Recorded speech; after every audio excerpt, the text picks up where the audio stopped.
beginning, there was nothing. And then there was the Drunken Peasants Podcast. I gotta get a witness. No! Say, man, you got a joint? No, not on me, man. I don't have facts to back this up. It'd be a lot cooler if you did. That's true. Sometimes I cry. Oh! Lick my butthole, he laughed. From the strangest corners of the internet, here to bring you opinions of the world from an altered perspective. Here are your hosts, the Drunken Peasants. Hello, everybody. Welcome to the Drunken Peasants Podcast. This is episode 942. 942. And we got Jimmy Dore back with us again. Welcome back, Jimmy.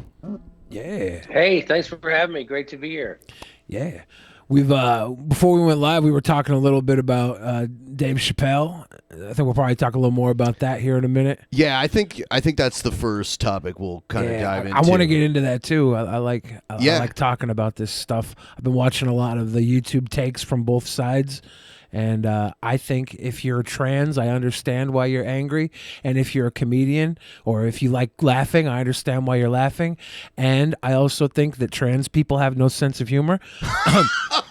Just for the most part, the majority. I don't know if I'm just noticing the trend that the majority of people that are mad about it either haven't watched any of it or stopped watching it because they got mad halfway through it. Yeah, that's what I've seen. I can see why you'd get mad. So I went to my high school when I was a senior in high school. I went to my high school homecoming dressed up as a woman, and no one knew. They didn't know that you were a woman, or they didn't know that it was you? Well, the funny one would be the first, but they didn't know it was me. Yeah. So, and I was on student council.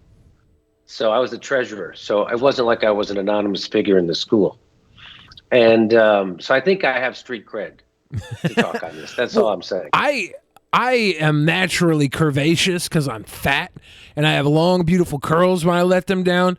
And I've gone out to like the heavy prostitution areas of LA, like where the donut shops are. And the trans prostitutes assume I am one of them.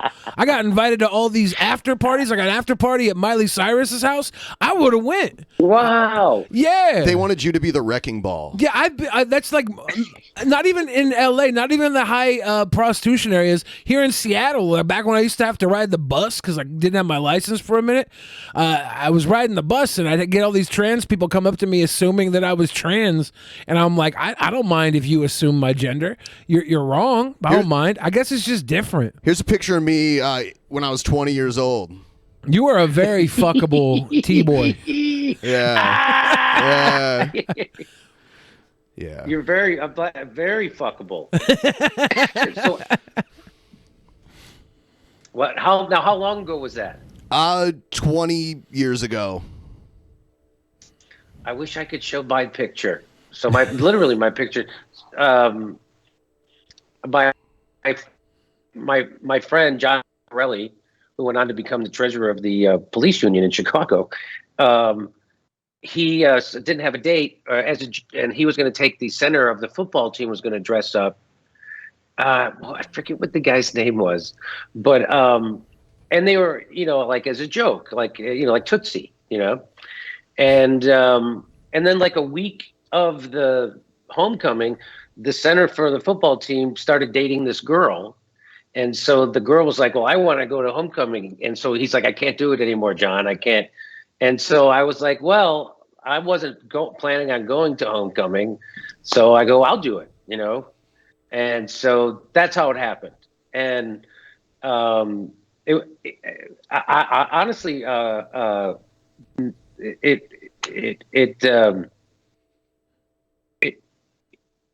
don't know how they go to the bathroom wearing all that shit. I mean, it falls into the toilet, and there's a lot happening. Did you have like the full restriction tucking back your meat? I did not have to do that. Nobody was looking up my skirt. Okay. But I literally, my name was Doreen, and nobody knew. And then finally, I went up and I told the principal, because I knew he liked me and I wouldn't get in trouble if he said it was okay. But anyway, that's just a side story. But Dave Chappelle, I saw the whole special. He says a lot of really daring. Boy, he's like swinging for the fences from the start. Yeah. And so I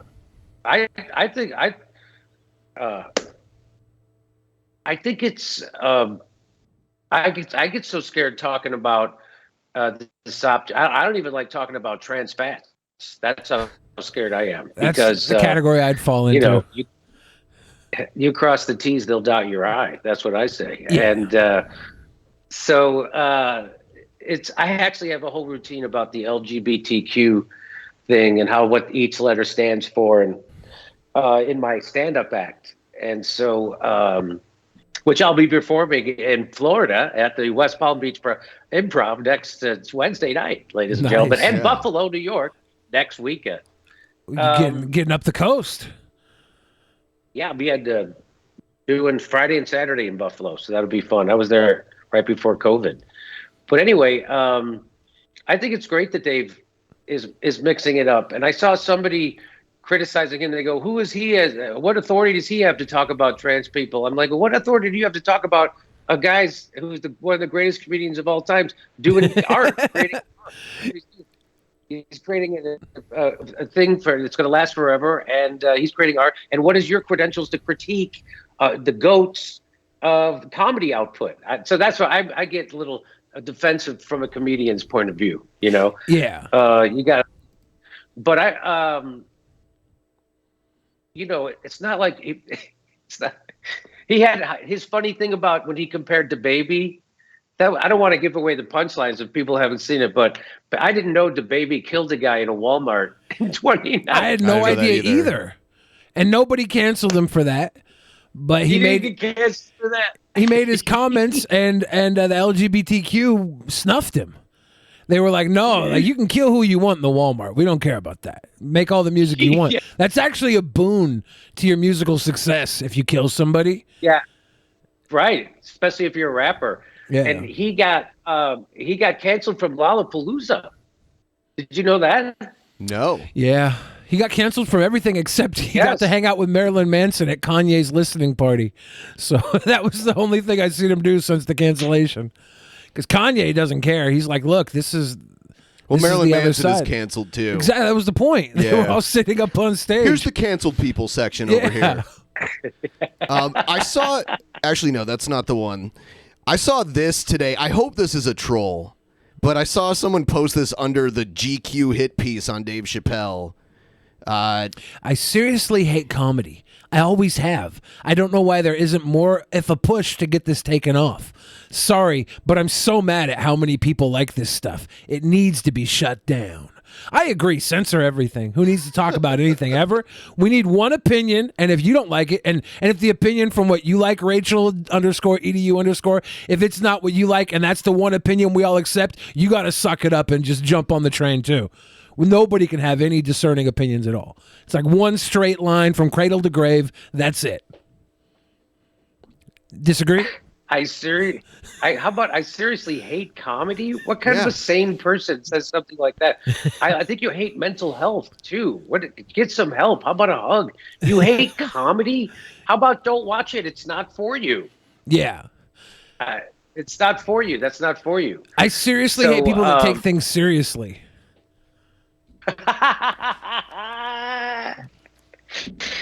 That's very funny. Nicely done. Yeah, this could be a troll, but this 100% could be literally anybody right now who is too wound up and caught in the I don't like the new form of 5 years entertainment. ago, I would have thought this was a troll, no matter what. I don't know. Me too. But it doesn't. I've seen stuff just as crazy from people I know. So the new form of entertainment is virtue signaling. Keith Olbermann tweeted out that I should be banned from all social platforms now. Jimmy Dore. So this doesn't seem. That's why stuff like this I have to take seriously when I see it. And now. he should be banned from MSNBC. Oh wait. Yeah, I don't know. Can you imagine being a grown-up saying that another grown-up should be taken off of the fucking social media platform? What is your fucking problem? That guy's not well.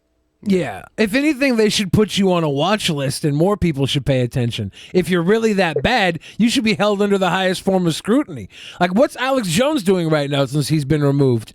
He's doing I guess he's kind of like being sued to shit, though, right? Yes. But he still did everything he did off-site, and now it's harder for me to follow what he's doing.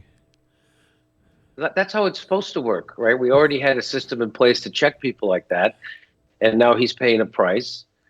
And, I mean, you saw that fake ivermectin story that got started by the Rolling Stone and got passed around, and everybody. And by the way, they're the biggest purveyors of misinformation is the government and the establishment media. So the idea that there's someone worse than them is ridiculous, right? Yeah. And the answer to bad speech is good speech, not censorship. Show me one problem that censorship ever cured. It doesn't make it better. It makes it worse. This is the opposite of what fucking the Western world is supposed to be about. Yeah. I just can't get over it. And right now they had a Pew poll. Like 76% of Democrats in the United States are for the Silicon Valley doing censoring, even if it means bad things. 56% of them want the government to do it. I don't even know this country anymore. I'm not kidding. It's worse than I thought. Yeah, it's really slipping into that world where fact is controlled. The fact doesn't really matter anymore. So, like, it's whatever fact is driven by whoever has the megaphone at the time. Yeah, well, there's a movie that was made in the 70s called Network, and I'm sure it's available everywhere, maybe. But that really, there's this. They talk about there are no countries anymore. There's only corporations, and there's the flow of money, and you can't disrupt it. And if you did, you have to pay your price. And it couldn't be more true today. And it's just amazing how the government, when the government and Silicon Valley come together to censor, which is what's happening, and that fake whistleblower from Facebook. I mean, Jesus Christ, she was quoting, as the Max Blumenthal was pointing out, basically word for word fucking CIA talking points and bullshit. And this is for more control. Speaking of control, that wasn't a whistleblower. Speaking of control, our stream has completely dropped. Yeah. Everything on our YouTube has just effed out. Our internet's not connecting to YouTube. I'm not sure exactly. Is it all of our internet? Is your internet on your computer down too? I don't know. I don't. I think it's coming back now. Okay. Let's see if we can get the quality. Yeah, we're live again. Okay, we're back. I think it was the CIA shut off switch. That was trouble. So that was such a. So I know my internet's slow. How annoying is it? You're fine. Yeah. We had a situation with just YouTube was not connecting us, and you were fine. So it wasn't like our download internet. Maybe it was an upload, or maybe it was a YouTube kerfuffle. Susan Wojcicki hit the switch on us. I'm pretty sure everything we have. It was the I word. The I word. You can't say the I word on YouTube. It did come out right after you literally talked about Igor. We were. All we did, we got a strike just talking about the vaccine. Like, we weren't saying anything negative about it. We just talked about, because we had just gotten it that day. We said nothing negative about it whatsoever. And we got a strike and our stream taken down instantly. It was around the time people, everyone was eligible to get it. And that confused me. I was like, does YouTube not want people to get vaccinated? What's going on? I don't know. We were talking about catching the poke. Ivan Reitman. Yeah, you said Ivan Reitman. That shut us down. Yes.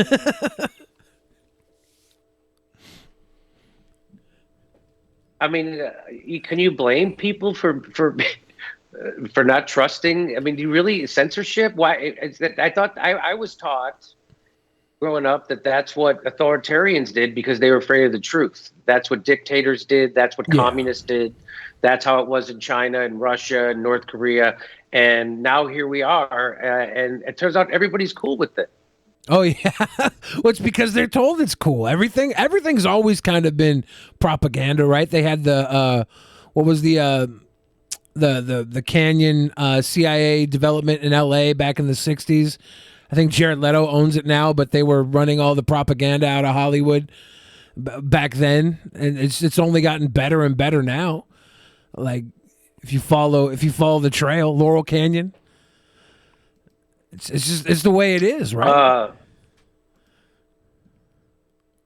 Yeah. Honestly, it's I wouldn't.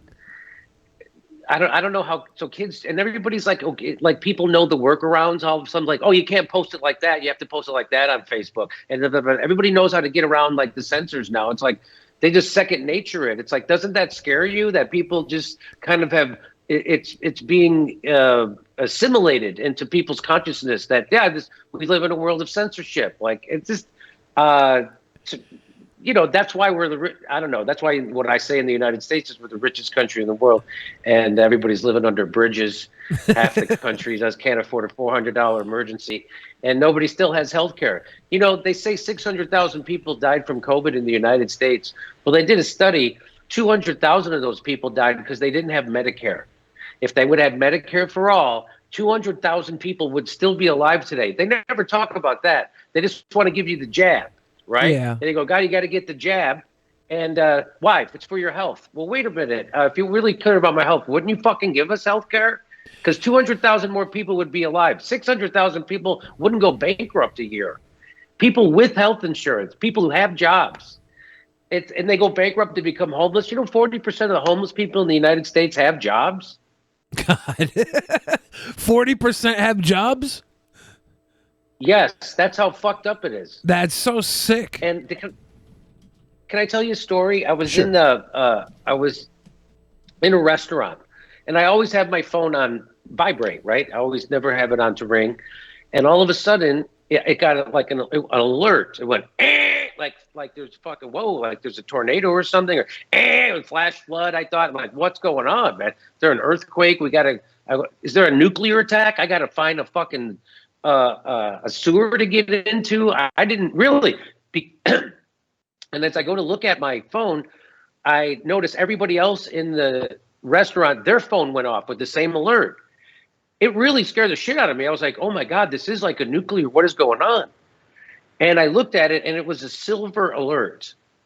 And what that is that meant that as an elderly woman had temporarily wandered away from her house, and they couldn't find her, right? Yeah. So they decided now for whatever reason, the government decides to override private corporate and blast and scare the fucking shit out of the entire city at once over this lady who temporarily has hey, there's 60,000 homeless people in fucking Los Angeles, 40% of them who work. Where's their alert? Hey, there's people there's a lady who wandered away from a bridge. Can you go fucking get her? I mean, 40% of those people work, so they have cell phones, so they got that alert. And they had to look at it like, holy shit, this bitch has a house, and this is the person you're worried about? Yeah. I mean, this is the world we're living in. Yeah, there's definitely a dichotomy? Is that the word? Am I using it right? I think there's a disconnect, an unbelievable disconnect. And this is predicted by people who are critics of capitalism. Like I never, up until recently, I didn't even really understand. Come on, like you guys you got to be capitalist. Well, if this is what it fucking turns out, 80% of workers live paycheck to paycheck. There are strikes happening all over the country in America right now. So Nabisco and Frito-Lay and now the John Deere workers, just 90% of them just voted 90% said strike. That's a big strike. So there's strikes happening all over the place now. And of course, we're now run by monopolies. monopolies. There's only 6 goddamn media companies that run everything in the United States, which means there's just a handful of billionaires who run fucking the messaging. So people, 70% of Americans get their news from Facebook or Google. You tell me that's not a monopoly on information, then that's a monopoly on the culture. And that's why we're fucking living in this world. And that's why they're telling you to take a jab from Big Pharma instead of giving you a fucking healthcare plan. 2 and 2 equals 4, and I'm a dumb fucking pothead comedian, and I see it clearly. And if you can't see it now, they are firing 72,000 healthcare workers in New York because of a vaccine mandate, right? Yeah. Now, I'm not anti-vaccine. I got the vax. I'm anti-mandate, and they're firing them, but they're going to replace them with, guess what? With National Guard workers who aren't mandated to be vaccinated, and most of them aren't vaccinated. So they are going to be literally replacing unvaccinated healthcare workers with unvaccinated National Guard workers. And you're telling me some people still think that our government had the brains to bring down the Twin Towers. I don't think. That's interesting. I didn't realize they were replacing them with National Guard that aren't held to the vaccine mandates. That's the National Guard they have a vaccine mandate. Guess when it is? June 30th, 2022. So if you're in the National Guard, you have to be vaccinated by June 30th, 2022. I was not aware of that. Yeah, that's absolutely ridiculous. I wish Dave Chappelle would do a special about this. Health? Is that about health? Yeah. Yeah. We are still getting smacked over here with Did you know that our internet connection is just blowing up right now? Yeah. But that's okay. We'll keep going, and if I have to upload just the recording, then I'll do it that way. Yeah, of course. Well, this will all go up later at least, but the live is taking a hit tonight. I wonder. Yeah, I wonder how that's happening. But you know that last year, and I've showed this on my show repeatedly, Dr. Fauci said you can't force people to take a vaccine. It's their right to refuse it, he said. It wasn't like, hey, it's iffy. And the same thing said Nancy Pelosi. She said you can't make people get a vaccine. It's about their privacy. It's about medical privacy. Joe Biden said the same thing. He said you can't mandate it. He said you can't. And all of a sudden, a year later, what changed? Well, the leadership changed, right? I think. Now they're in charge. Historically, there have been situations where they've had mandates, right? Like there was a smallpox outbreak in the Northeast that they ruled they could force vaccinations on people. I think it went to the Supreme Court. I think it was in the early 1900s, like pre-Spanish flu. Yeah.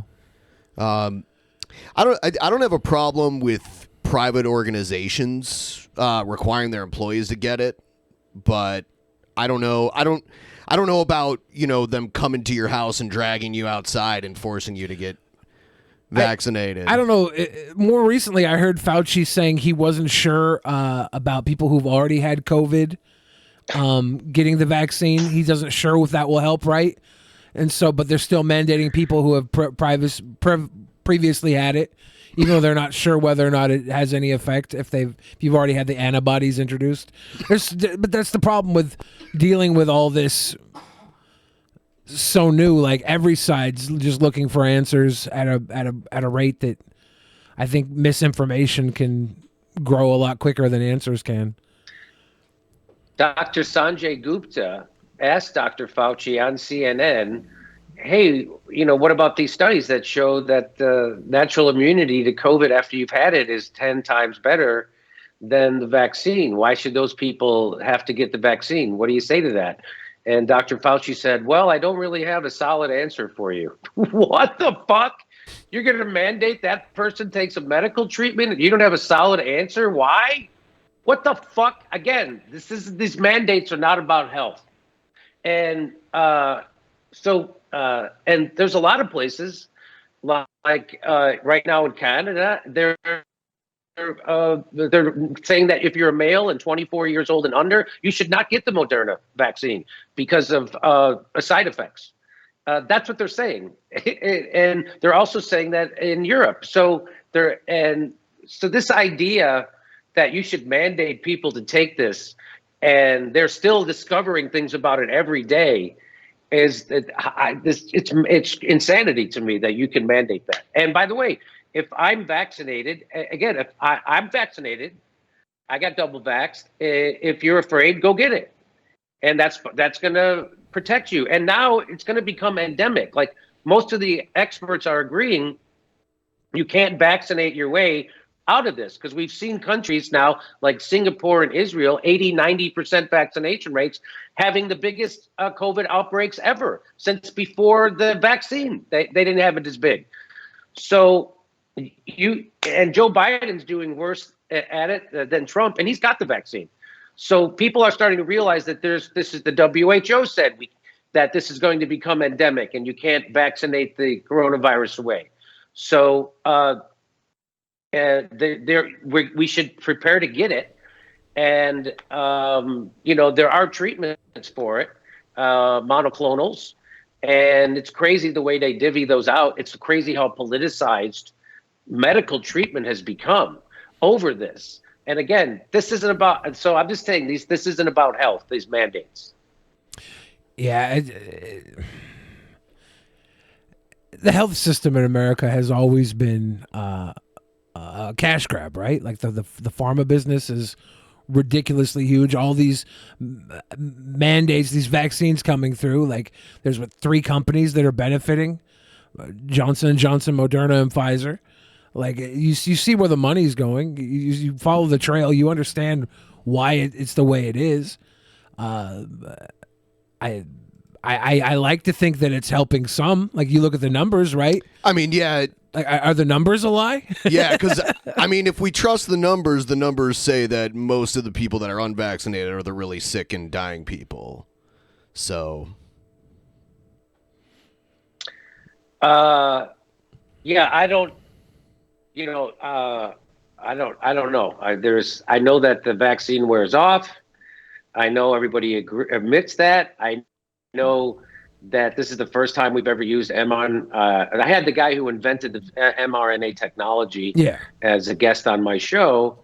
And everybody's always known that natural immunity is better than a vaccine. I mean, and he said that if you over-vaccinate. Anyway, I don't want to get into getting you guys in trouble because you have to post certain things when you talk about this. Sure. That I don't know. So we probably shouldn't.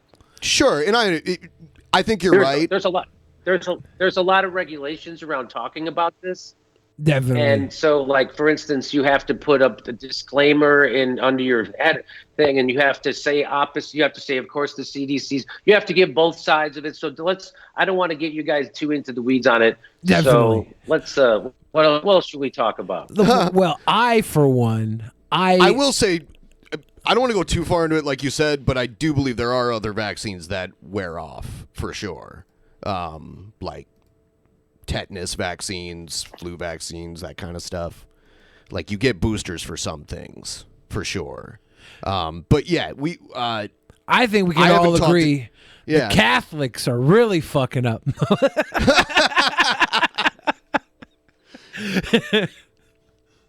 Yeah. But it's a crazy How's your time. internet?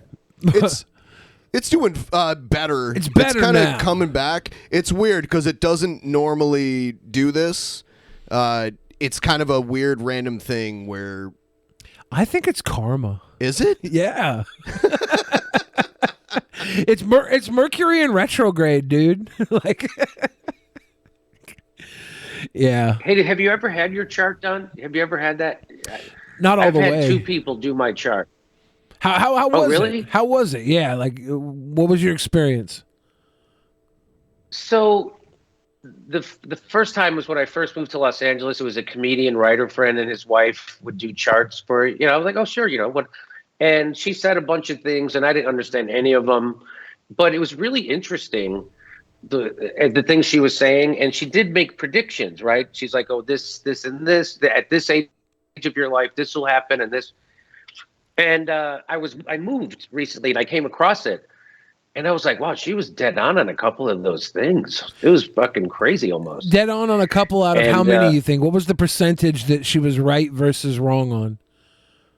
Well, it was just a couple of big things that I remember. She kind of predicted. She kind of predicted my career almost to a T, which was weird. And a couple of things like that, and especially this part of it, right? She predicted when I would hit 50. And I remember her telling me that. She goes, oh, yeah, when you hit 50, your career is going to really take off. I go, 50? I'm like, what the fuck? I got to wait this long, you know? And so that was when I was like 36. And she said that to me. But anyway, and then I had a woman who's I met through this young thing, and she does astrology charts. And she said, I'll do your chart. I was like, okay. But she didn't do predictions. Because that's not what I do. I go, what is it good for then? And she's like, no, it helps you learn about yourself and your personality and all this stuff and what you have to work on. And I was like, well, that's not as exciting. To be honest to me. Yeah, they're like giving you homework. Really, it's more like therapy than astrology. Yeah, yes, that's a good way to put it. And she mixes, so we mostly talk about Jungian psychology, but she mixes in the astrology, and she always says, it reminds me that Jung was into astrology too, which, no. Yeah, I got some friends who subscribe to astrology and Jungian theory that are normally very skeptic about things, but kind of had a couple of instances with psychics that made them think that there's more to it than they could realize. I had a psychic friend do a reading of me, and I was kind of skeptic about it, didn't really look too much into it. And while they were doing it, they were like saying like words of like success and stuff, and I thought, yeah, that'd be cool and all. And then I thought about it, and I was like, maybe they are right, and their idea of success is just so much lesser than mine. so like, yeah, you're gonna be really successful, and like, I guess in your eyes this would be great. For me, I don't know though. Like, that's the closest I got was a psychic reading. That's so funny it's about your perspective, right? So I was just talking to a friend of mine who had come with me to a show. I was doing a show, and it was this tiny little green room. You know, it was nice, but it was tiny, which I don't need green. And I'd asked for a cocktail, right? And for whatever reason, they used plastic cups at this place, right? So they bring me a Negroni in a plastic cup. And I said, do you have anything to eat here? And they brought me like some cocktail weenies, you know, and like some carrots and some dip or whatever. Yeah. And and like, hey, you know, and I go, hey, thanks. And I turned to my friend and I go, pretty glamorous, huh? Right? I'm drinking out of plastic. And I find out a month later, she actually thought it was. Yeah. She was like, yeah, people were waiting on you, getting you stuff. And you're back, and there was a room full of people waiting to see you. And I thought it was. And I was like, oh, I was making the joke that, look, I am drinking, you know, here I am, Mr. Big Shot, drinking out of plastic cups, eating cocktail weenies and for dinner. You know, I thought that was funny. And she thought it was actually glamorous that people were there waiting. It was totally, it is. Life is all about perspective, I guess. Huh? Definitely, yeah. It's true. I had a friend have you ever heard they say that? Oh, go ahead. Sorry. I had a friend, whenever he would get a rider done for a show, he'd always put like Dunkaroos in the rider for like what he expected in the waiting room waiting for him, because they're so hard to find. So like he would know if he put them in the rider and then the person would call back and tell him they couldn't find them, that he would know the venue was actually cared about his well-being, and he would know going to the experience that he could probably trust the venue to do what was right by him. And it seemed to work for a while. But now I've seen Dunkaroos a little more readily available. I don't know if Nabisco got a new patent on them or what happened, but we'll see. You know, Dunkaroos. Jimmy, the last time we had you on, you mentioned it was about a year ago. You were experimenting with kinky stuff and maybe even butt stuff. Do you remember talking about that? Yeah. That didn't go as planned. I had a this is a true story.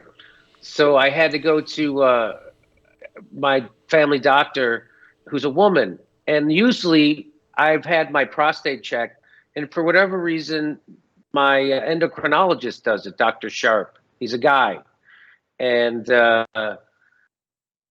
it's it's not my favorite thing, but it never hurt.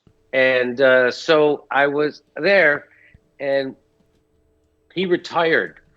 So I'm getting a physical by my family doctor, and she says, "Oh, we have to check your prostate." And I was like, "Oh, Jesus, I'm still, whatever. It's a woman. It's my ass. It's uncomfortable."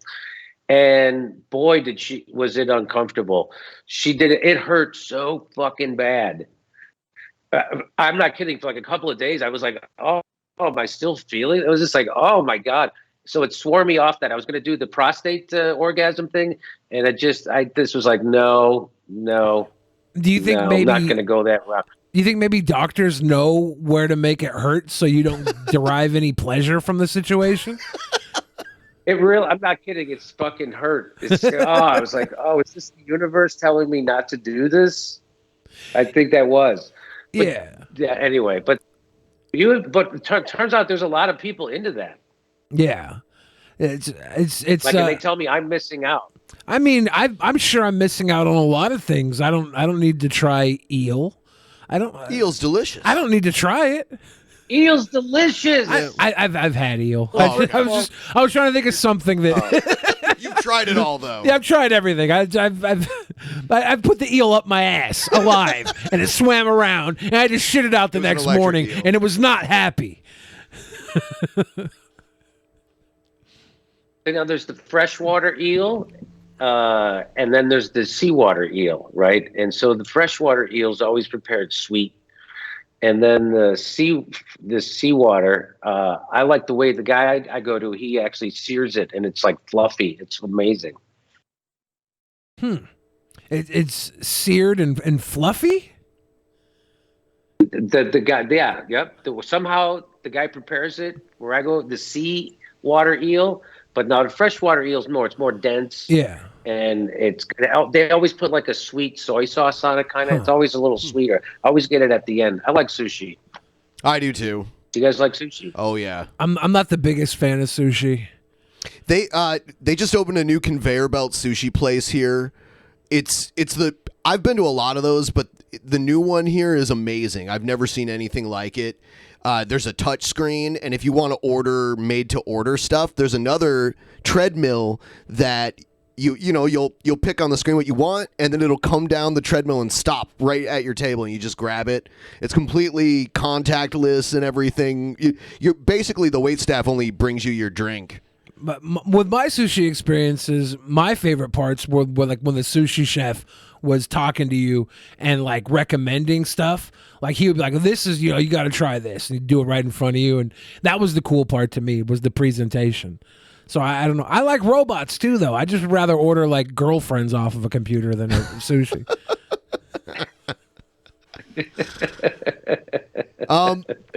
Jimmy, did you hear about? Where do you live? Oh, we live in Seattle. Yeah. Oh, okay. Got a good area for seafood here. So the closest place you come on your tours are usually Portland. That's why we came down the one time that you were in Portland. Oh, I did Seattle. I did the Triple Door. Okay. Yeah. Nice venue. Yeah. So I did that. Maybe I'll go back. They have big booths at the Triple Door, which is not. It's not optimal for comedy. When people sit closer together, it's better. Like, you'll have a big booth, there'll be two people in it. Like, what the fuck? And so you got to get more. You got to get them jammed in. But anyway, I had a great time at the Seattle. It was fun. Yeah, there's some good sushi places in the area because Great they got food in Seattle. They got to Great feed all the food in mega Seattle. billionaires out here. So Yeah. it's got a higher level of quality than a lot of the places. You know, you're from Chicago originally, right? Yes. Yeah. So, what's your take on the Chicago hot dog? Because I went to Chicago recently with my friend Scott, and he refuses to eat the Chicago hot dog. He's like, it's too busy. There's too much stuff on it. There is a lot of stuff on it. I don't like all of it. Okay. So they'll put, I'm one of the weirdos. I like ketchup and mustard on my hot dog, so I would put ketchup and mustard. They only put mustard and they put onions. But a lot of the stuff, sometimes they put celery salt kind of sprinkles, and they have Very those. good. They'll put pickle, like a wedge of pickle in there, which I like. And then they'll put like sweet peppers. Now, sometimes I like them, sometimes I don't. But I hate if someone puts chili. Chili dogs are the fucking most grossest thing to me. I hate. It just ruins a hot dog. And you might as well put it on dog food and eat it. And really, what the fuck? So, but I do like the Chicago dog. I like the sesame seeds on the bun. I like the whole thing. Yeah. What about the neon green relish? I like it. You like that? My problem with the Chicago dog. I love it. Yeah, my problem with the Chicago dog is I've never actually had one because half the shit falls out before I finish the dog. So like I've had like at most it's like a lottery to see which ingredients I actually get in my mouth. Yeah. There's a lot on there. The sweet relish. That's why I think that's that bright green is one that's sweet. I love it too. I love that too. I mean, I guess maybe because I grew up on it, but I just love the whole experience. Yeah. I went and got a Dodger dog, and that fucking thing blows. I don't care. That Dodger dog. What is it? Just it's a long hot riding on dog? it. What is it? It's just a fucking hot dog. There's nothing special about it. Like you get a Chicago dog, you see they put some thought into that. There's shit happening. It's got an identity, and there's a lot of stuff going. There's nothing going on in a Dodger dog. The Seattle dog, it has grilled onions and cream cheese on it. Yeah, they grill the onions, put some cream cheese, and then they have all the other accoutrements. There's usually like barbecue sauce or sriracha sitting around, so you can load it up. But definitely the grilled onions and cream cheese is the key to a Seattle street meat. I've never heard of that. I'm gonna grab that next time I go there. Yeah, it's not a bad combination. If you're not against the creaminess of a cream cheese or the grilled onions, then it goes really well together. Some people I know just can't do that cream. They can't do onions, right? They just don't like the taste. They don't like chowder either, then, right? That's one particular friend. Yeah. Okay. Yeah. Can't do anything. Yeah, our creamy. one friend, he doesn't like anything creamy. I don't know if it reminds him of cum or like what it is, but he won't eat chowder. He won't eat anything. Mayonnaise. He hates mayonnaise. Most of my friends love creamy wieners. Creamy wieners.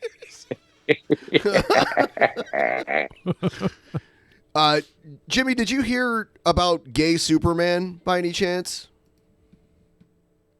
No. So I guess the son of Superman, who used to be Superboy, they upgraded him to Superman in the DC Comics, and now he's bisexual. Now, I would really like this book if it turns out that Superman is like super traditional and disowns the new Superman as his son because he's gay. That would be a great storyline. I saw two sides arguing about this. The one side's like, oh, I love the representation. And then the other side's like, this is trying to turn my kids gay. But then there's DC, like, people actually care about Superman again. Well, yeah. Like the one thing with Superman is that the Superman never had any like faults, right? Superman was the perfect man. So like if now Superman's kid, son of Superman, is gay and Superman turns out to be like homophobic, that'd be a new way for Superman to have a fault. I want to see that in comics. I want to see angry trad dad Superman pissed his kids kissing boys. I want to read that book. Yeah, I want to see. I'm with you. I want to see flaws. That's what makes them interesting. No, I didn't hear about this. I thought it was always. I always would have picked Batman to come out first because he's little boy wonder, running around in their underwear. I thought for sure. Robin was a catamite. Like everybody knew that. There was a reason that he took in Robin, and it was because he wanted a little boy to run around in a leotard 100%. That was gay before gay was okay. Like they didn't say it, but plus like Wonder Woman started out because of BDSM. Like all those DC comic writers, they were about that life. But yeah, to make Superman gay, son of Superman gay, I feel like there's a lot of story work we could go for here.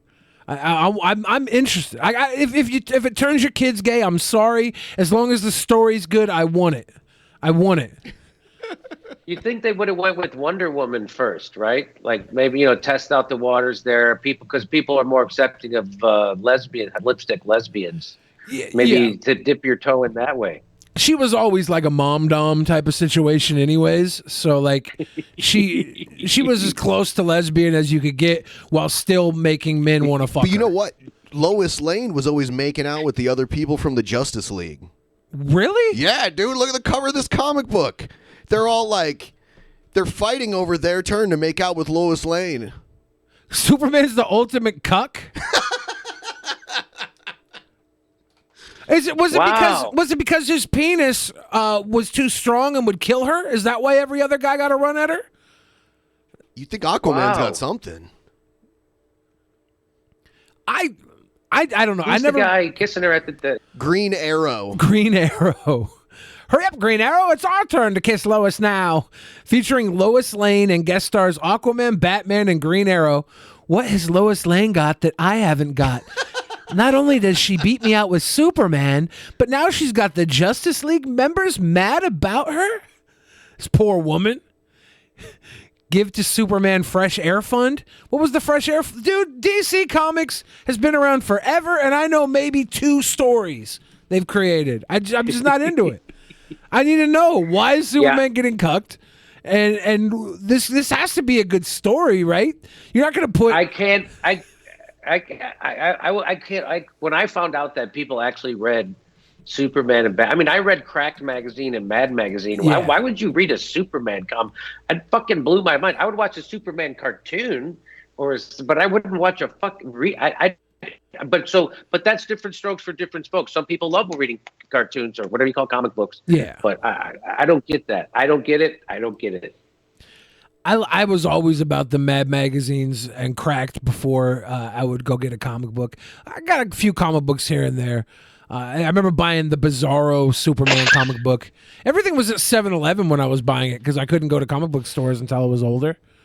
So like it was just whatever they had on the newsstand at 7-Eleven, I'd try and grab. It was almost always Mad magazine though. I love how we're talking about this stuff, but our chat is just arguing about vaccines right now. Good, I love chat. Keep it up, guys. If you want us to read any of your messages, send give them the stream a like. Send them in the form of donations. And by the way, sorry for the stream quality tonight. This doesn't happen very often. It's very strange. I'm gonna re-upload this video later so you guys can see it without all the tech issues. Give the stream a like if you could, please. Though, thank you. Yeah, I like to create controversy. Yeah. That goes back a little bit to what we were talking about earlier. Do you think anything is off limits for comedy? Anything at all? No. Yeah, the idea is to make it funny, right? And if you continually fail at being funny, then you're going to fail at also being a comedian. So and you'll just what become an decides asshole. what's funny? Is it the majority of people, or is it if it's funny to at least literally a the room audience full of people? that keeps coming? Okay. Like what can you do if the audience doesn't stop watching? But it goes. You're either a comedian or you're a guy on a soapbox nobody listens Because to. people, a main criticism of the Dave Chappelle thing is that it wasn't funny, therefore it is inappropriate and shouldn't have Humor is always subjective, and we laughed at a lot of that, right? Mm-hmm. So like we know funny is funny to some people and not to others. I hate people that are all for laughing at something until it targets them. Like if you're cool laughing at Dave Chappelle up until he starts pointing at you, like you're a prick. My opinion. how about that joke he did about when the gay guy called the cops on him? Like, I don't want to do his act, right? It's not right to do it. But Yeah. it's like, if you saw it, that was like so many things that you're like, woo, wow, he's really good at when he's opening your eyes and seeing things in a different way, in a sense. Yeah. And you know what you know what I'm curious isn't Barack Obama, doesn't he have a deal with Netflix? If people are really, doesn't the LGBTQ community, why don't they pressure him to drop his affiliation with Netflix? Or they can just cancel their Netflix and miss out on whatever they like on there, at the very least, which they're not doing. They're just complaining that it's on there and want it taken off. I don't really get that point of view. There's plenty of things on Netflix I don't want to watch. So yeah, don't exactly. It's don't watch it. So I just think it's funny. Like, why does Netflix get a pass? You know, why does the Obamas get a pass? You know, why aren't they tarnished by being associated with this in a financial way? Like, I don't get that. Why do they get all the focus is on Dave Chappelle? I saw right. If it was on YouTube, they'd be fucking saying take it down. It's true. I saw Tony Hinchcliffe. He got canceled earlier this year. Did you see that? Yeah. The guy who was introducing the comedians, like the warm up guy, was an Asian guy who introduced him, and he came out. Tony Hinchcliffe came out and immediately called that guy a slur against Asians that starts with a C. Yeah, he was criticizing the crowd for being anti-American. Right. Because they were supporting that Chinese fellow. Yeah. And it was just like, if you go to the edge and sometimes you fall off the edge. Right. So I don't know. It was pretty edgy to go for, and out of context, out of context, it's absolutely ridiculous. It's a great piece of evidence for the humorless people to use when they say this is why we should cancel comedy, and it's. The only reason we should cancel comedy is because it stops being funny. But that's usually when you get your, I don't know, TV deal. That's when you go to ABC when you stop being funny. You don't think those late night talk shows are hilarious? Okay, Letterman, Conan, I think they were hilarious. Carson. Carson was funny. I was also a little kid, so I don't think Letterman was. Anyway, the late night shows right now are just an embarrassment. But I always gave Conan a hard time because they never really. I don't know. He was never my cup of tea. Yeah. But anyway, I was a big Letterman fan. Letterman Sure. And you know what Norm great. Macdonald says? Yeah. No. What Norm Macdonald says is that comedy is about what's funny is the unexpected, right? He said, so if you're expecting to make people laugh and they don't, that's funny. Yeah, exactly. Exactly. Norm was great at that. Norm would always... he liked eating it.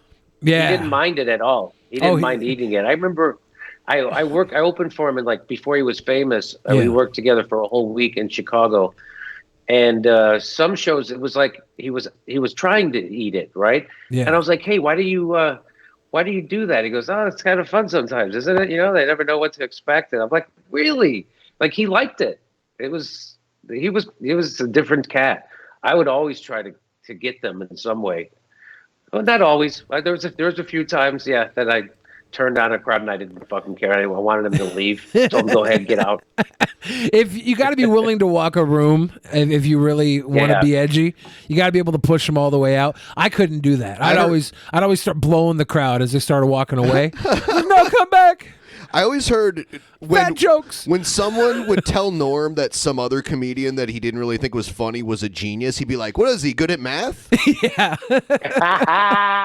Well, one of my favorite Norm quotes was he was talking about Bill Maher and David Letterman.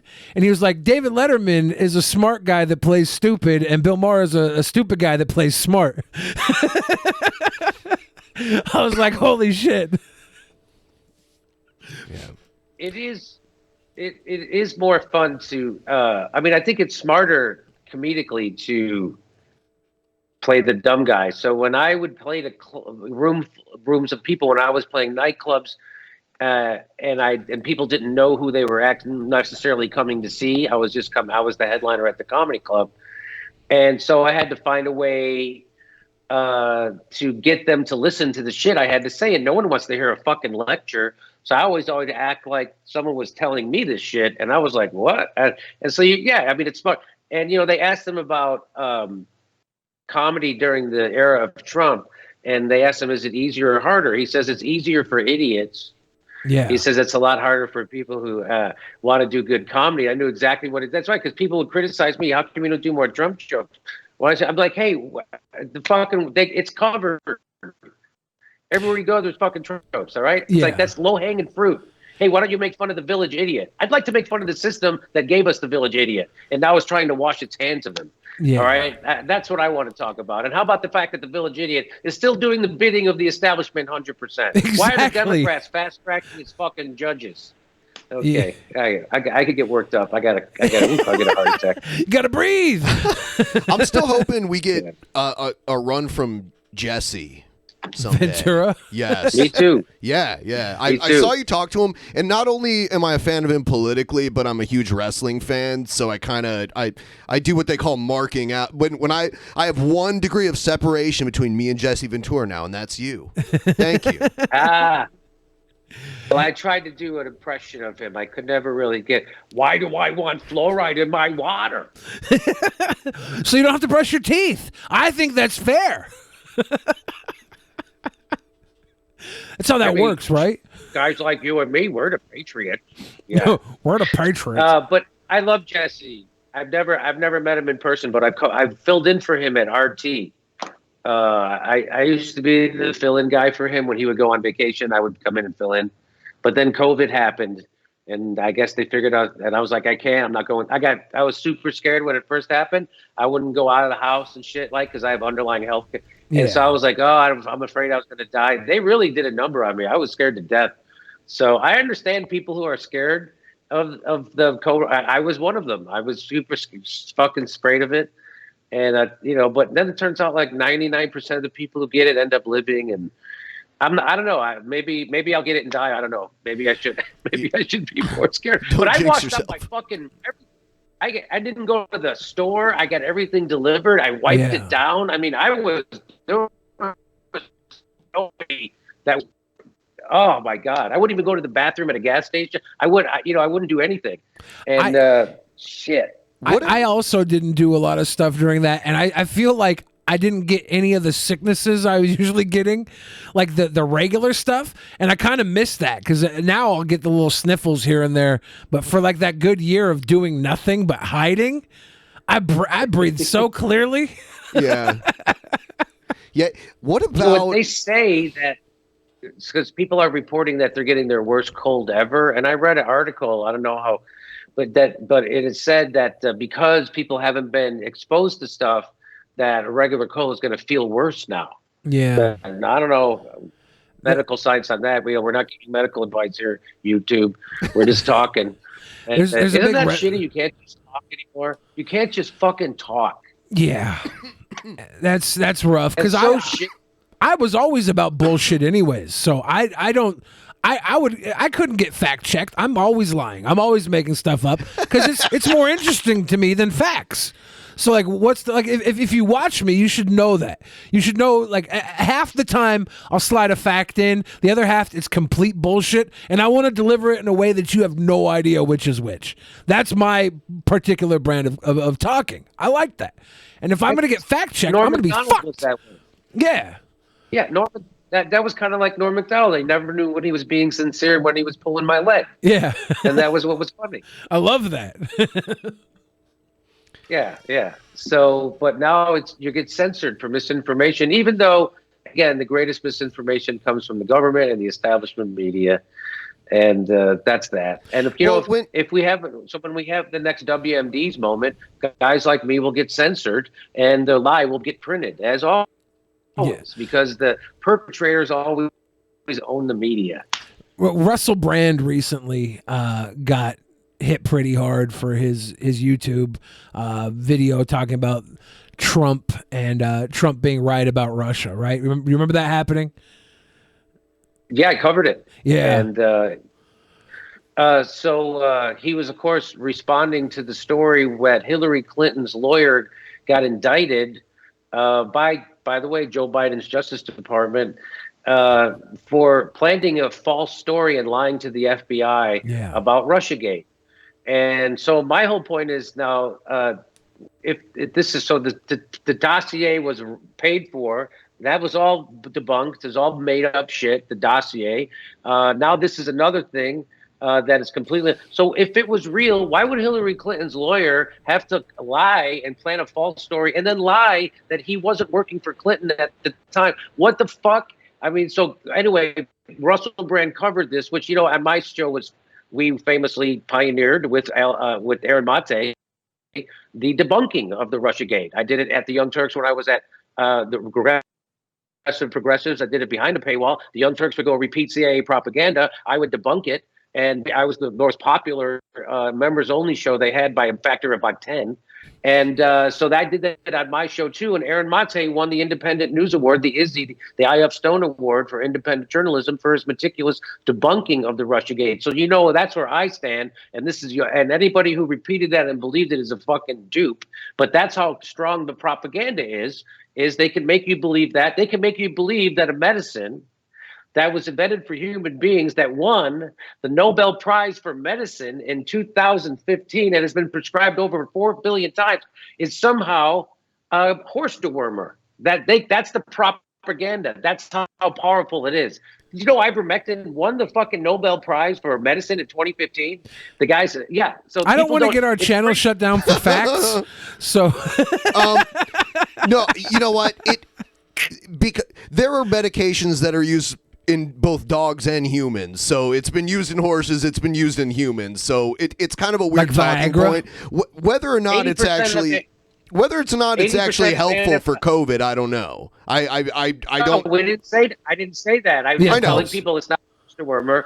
And by the way, 80% of antibiotics go in the fucking farm animals and cows and chickens, and that doesn't make penicillin a fucking cow medicine. I agree. It was a weird talking point. Like, they could have argued its effectiveness against COVID, but they decided to position it as something that's only for horses, so people are taking horse medication instead. And I don't agree with that at all. Everything's got a spin.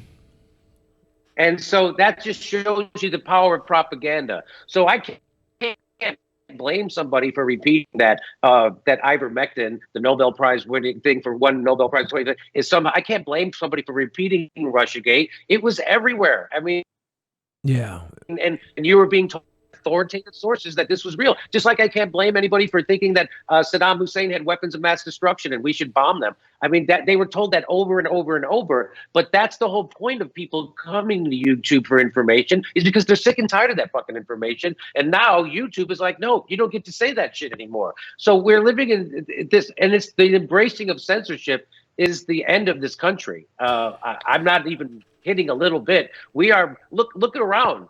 Look around. Workers are striking from coast to coast right now. People aren't going back to work even after they took their unemployment fucking away, which is a bargaining chip. Yeah, why for are they workers? Why, when it comes to public aid, they're acting like COVID is over? Yeah, right.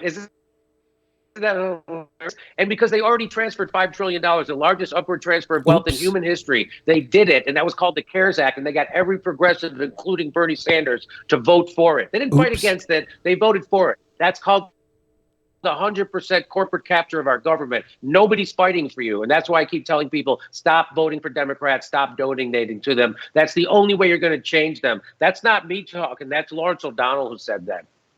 You know, around the time of the Saddam Hussein thing and the weapons of mass destruction thing, Phil Donahue and Jesse Ventura both had popular shows on TV, and then they just disappeared. And Jesse just got paid to stay home because they didn't want him saying anything. So Phil Donahue had the #1 show on MSNBC, and they fired him for low ratings. That's true. That's what they said. And then it turns out a memo got released that said that the war era, that he was a bad face for war. Right. Well, it certainly happened that they were owned by General Electric, which is a huge fucking defense contractor at the time too. So that's the problem. I mean, that's what Chomsky's taught us is that the first propaganda filter is who owns the media, the ownership. Right. So, but listen, I'm sorry, I hate to do this, but I have to be somewhere at 7:30 tonight. That's so I have fine. to go. But thank you. Is that okay? Is it okay? No, actually, we're going to make you stay here forever. Sorry about that. Okay. We'll have you back again sometime in a few months or something when you have some free time. Thank you very much for stopping by, Jimmy. I hope I didn't get your channel taken down. No, we're just trying to keep it up right now. We've been effing the entire night. It was just within like the last 20 to 15 minutes that we got our connection back and everything. Yeah. It's crazy. All right. Have a good night. It's a pleasure to see your show. I really appreciate it. Thanks for inviting me. I'll see you next time. Definitely. Thank you. Have a good night.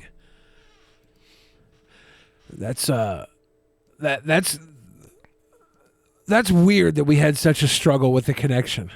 The last time it happened was when we had the guy from the Humanist Report on. Really? Yeah, it's like when we have like more popular guests, that seems to happen. It happened with Brad Jones too. Every time we have like a guest that has like hundreds of thousands of subscribers, that's when that seems to happen. That's very strange. It is very questionable. It's almost like YouTube only cares to destroy us when it's worth watching.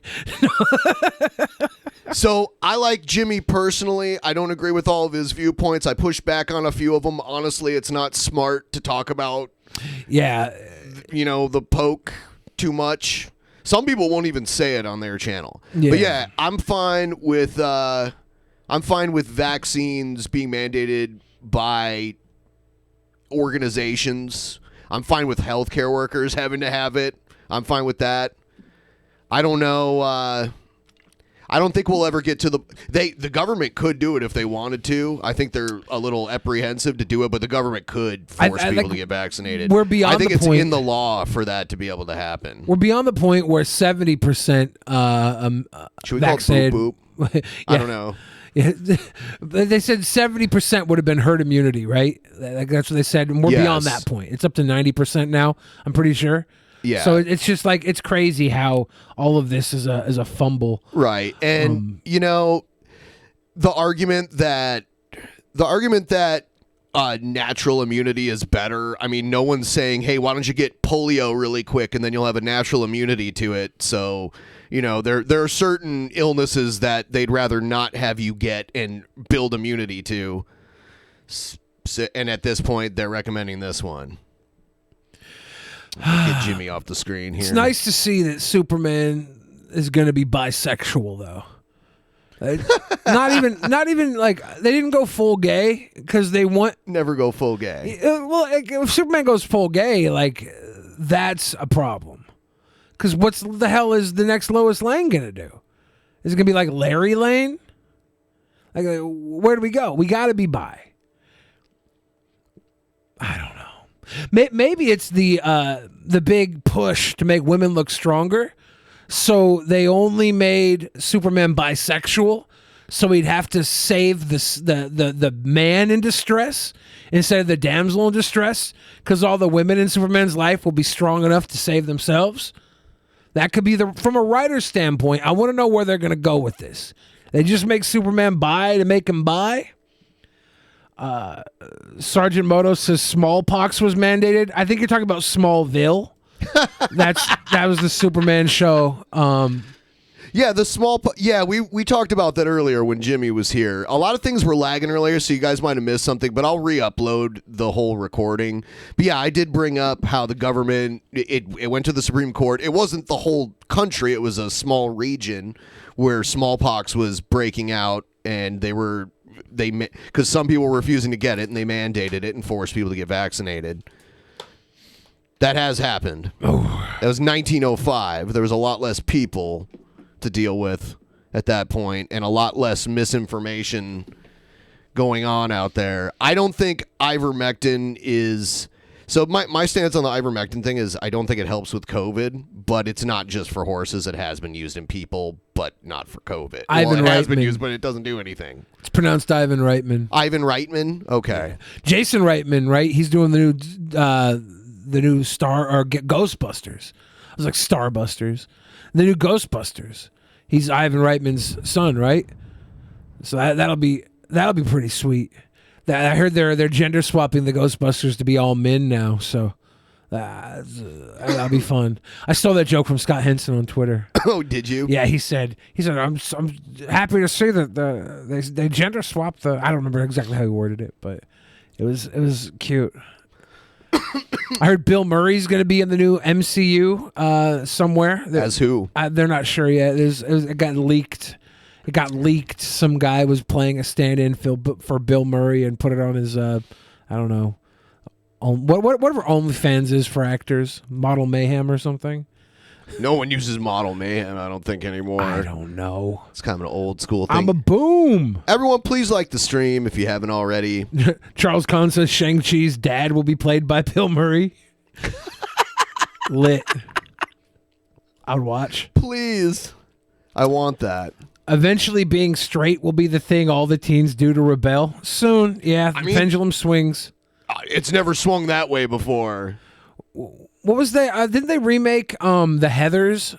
You ever watch The Heathers? I've seen the original. I didn't know they remade it. They remade it as a TV series, and one of the Heathers was like gay, and it was like a gay bully, I'm pretty sure. And gay people were like, gay people can't be bullies. They're the ones that get bullied. I mean they... I thought that was They cute. remade Rocky Horror Picture Show and changed the main antagonist from a cross-dressing mad scientist alien to a transgender woman.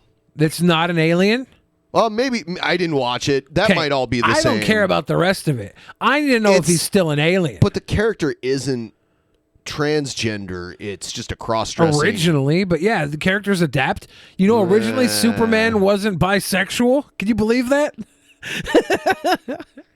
I would not. I didn't even take the time to watch it. Someone said Tim Curry played the old man. Yeah, and he's had several strokes, so he's not doing too good. Oh, my God. I saw a cameo from Tim Curry recently. Yeah, he's had strokes, like more than one, I believe. No, it wasn't even a cameo. He was promoting being at an autograph signing, and it looked so sad. I mean, he's old and he has health problems. Zero Runs is not Superman, though, Billy. It's his son. No, son but of Superman is now Superman. He is the current Superman. I see people make this point. Yeah, we realize it's not the original Superman character, but he is now taking up the mantle of Superman at this point. Not young. It's not young Kal-El. It's hung Kal-El LGBT cute. There was a point in the 90s where Steve Rogers couldn't be Captain America anymore, and they replaced him with another guy, and he became U.S. Agent. Yeah, they have the U.S. Agent on the TV show right now. Yeah. They've introduced him. Yeah, so I don't know if the story changed, but in the 90s when this story originally came out in the comics, Steve Rogers, like, the government wanted control of Steve Rogers, and he didn't want them to have it. Yeah. So he became U.S. Agent, was basically just Captain America with, like, a different costume on. Yeah. It's kind of like Iron Man and War Machine. They're doing that. If you watch the TV series on Disney Plus, the Hawkeye and the Falcon or whatever, the Falcon and the Winter Soldier, the Silver Alert. I don't know what this is. It's comic books. It's so cute. I think everybody in comic books should be bisexual. What's the point of just not fucking anything you can when you're a superhero?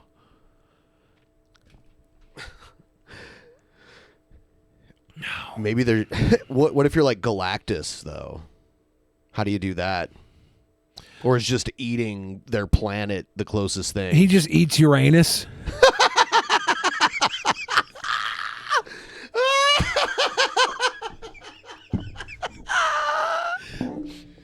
Pass out. I saw a frame. That is fucking... Dude, that is just... Wow. I saw a frame of Galactus versus Thanos, and Thanos like knocked Galactus's helmet off, and then it was like this old white man, this giant old white man. I didn't think that Galactus would be like a man underneath. It was strange, man. It was strange. Good times. Oh, God. Why? Like, I know the planets are named after Roman gods, but the people that, like, I don't know, the people that name the planets. Who named the planets? Do we know? Was it ancient astronomers? Would Galileo have been one of them? Let me see.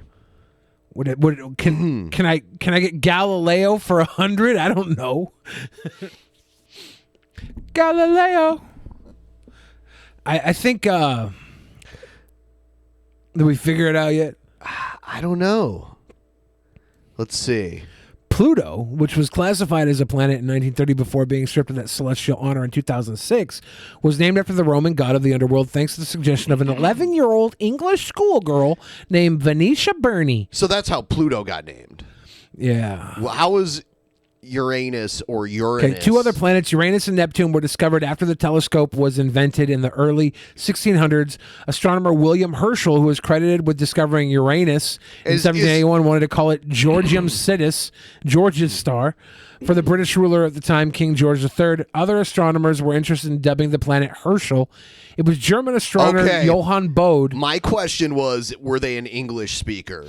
Yeah, it was a German astronomer, Johann Bode, who recommended the name Uranus, a Latinized version of the Greek god of the sky, Oranos. However, the name Uranus didn't gain full acceptance until the mid-1800s. Neptune, the planet farthest from the sun, it makes its solar revolution once every 165 years, was first seen by the telescope in 1846 by German astronomer Johann Gottfried Galle, using the mathematical calculations of French astronomer Urbain Le Verrier and British astronomer John Couch Adams. There was some discussion of naming the planet after Le Verrier, but ultimately Neptune, which has a vivid blue color, got its name from the Roman god of the sea. I will say that in German, the word anus is the same. Yeah. So they at least named that planet knowing that the word anus was in its name. And they probably spoke a little English, I would think. Yeah, and it wasn't like it says right here that the name Uranus wasn't even. It's a Latinized version of Oranos. So it's not even. Yeah, we could have called it Oranos and gotten around this. Oh no. But here's the thing: all of the planets are named after the Roman gods, which are just Greek gods with different names.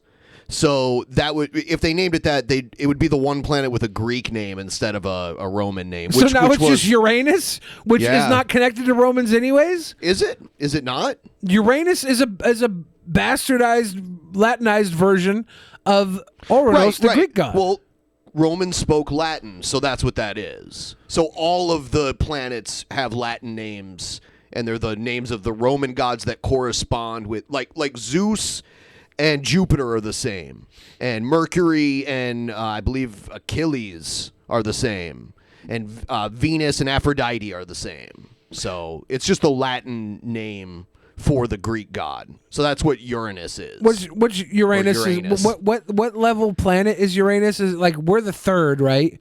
And then the fourth is Mars. And then from Mars it goes to the gas Jupiter, giants. Right? I don't think it's Jupiter. There's a way to remember. I smoked too much. I used to have this memorized. I smoked too much weed in my life. I thought it went Mars to Jupiter, but let's see. You might be right. And then Uranus is after Saturn. I'm pretty sure. Is it? Did you know there's rings around Uranus like there is around Saturn? Well, if I sit on the toilet too long. Like I didn't realize there was rings around Uranus, but they go up and down. I didn't realize there was rings. Yeah, they crisscross, actually. Mercury, Venus, Mars, Earth. Are you going to go further with that? Mars, Jupiter, Saturn, Uranus, Neptune, Pluto. Pluto's stricken off the list. So yeah, it does go Mars to Jupiter. Yeah, here they are. Damn, Saturn's huge. Yeah, Jupiter's bigger, but Saturn's the second biggest. And this is not how far away they actually are. Like Mars to Jupiter is a huge. There's like a whole belt, right? I mean, if you're talking about like relative distance. Yeah, this is not a relative distance. But damn, Saturn look big as fuck. They're also very rarely lined up like that, too. It does sometimes happen where the planets align, but most of the time they're all on different sides of the sun. I will say, okay, if Pluto were to be a planet, I'd be okay with that. Even if, like, I don't know who decides it isn't. Is it just like a floating asteroid? What is it? It's what they call a dwarf planet. Well, that's not fair. It's too small to be considered a planet. I mean, how many dwarf planets do we have near us? Like, let's see. Is Pluto our only dwarf planet in our galaxy? So. Are there closer dwarf planets than Pluto to us, or is that like, let's give the little homie a break? Let's give big baby Pluto a goddamn break. There's a bunch of them. In our solar system? Yes. Huh. Some are very far away. Let's see. There are 8 dwarf planets that are known of. And they all revolve around the sun? Yeah. They're part of the solar system. Huh. Here they are. Some of them are very far. Well, I mean, they're all far away. Gong Gong, Quoar, Orcus, Make, Haumea, Eris, Ceres, Pluto. Yeah, Pluto's the largest dwarf planet. Oh, see, Pluto got... Or I think maybe it is. It's one of the closest. You know what happened here? I can tell you what happened here. 2002, we got Quoar, Orcus, Eris, Haumea, Make. From 2002 to 2005, we had 5 new dwarf planets found. And this is what happened. These fucking cockheads that found these planets and couldn't get the planets to be official planets. So they're like, well, if we can't be official planets, then Pluto can't be official. Pluto got canceled. That's astronomically fucked up. You got to understand, they're from 1930. They don't know the rules of today. So, yeah, they said something that was okay in 1930. No, that's all too familiar. What is up with Ceres? 1801? How far out is Ceres from us? Looks like it's pretty close. Let's see where it is. Damn, is it around Jupiter or some dumb shit?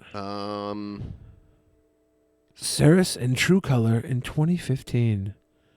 It's in the asteroid belt between the orbits of Mars and Jupiter. I knew it.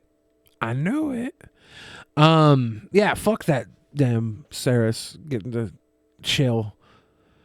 So we go back to that list real quick. We have 2008. So from 1801, we found Ceres. 129 years later, we find Pluto, and we're like, let's just make it a planet because I guess it was too far away for us. Ceres is so close that it was easy to find. Yeah.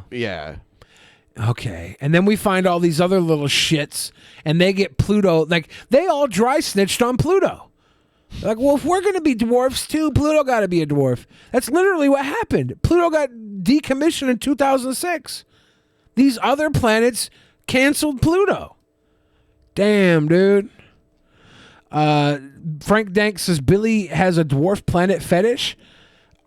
I mean, come on. If they're a dwarf and they're the size of a planet. If I'm screaming fuck the world, I'm screaming fuck the dwarf planet too. I don't care.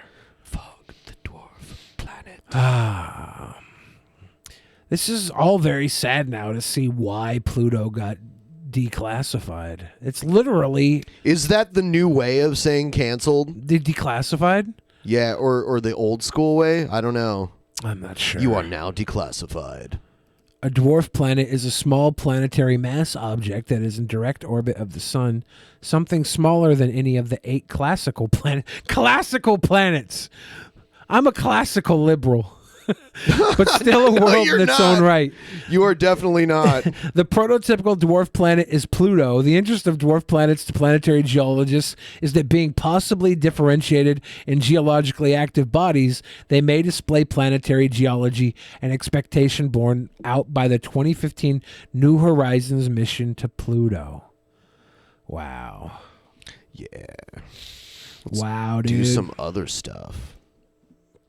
Wow, you are without classification. I'll tell you what, I was in high spirits. I was feeling good, and then just the inexplicable, weird connection issues that happen take the wind out of my sails. That sucks. I know. You want me to blow your sails back up? That's not allowed on YouTube. Ladies and gentlemen, let's read these Streamlabs. Yeah, let's do that. We got a lot of them that came in. Did we? No. I was like, doesn't look like it. Chase, I just want to say I appreciate Jimmy for being here, even if I don't agree with him. Let's normalize being friendly with people whose opinions we may not agree with. Wow. The rest of the chat seems to disagree with you. Of course. I think a lot of the chat was here just because they wanted to have a new reason to disagree, and I think that's part of the equation too. You get to be vocally disagreeable.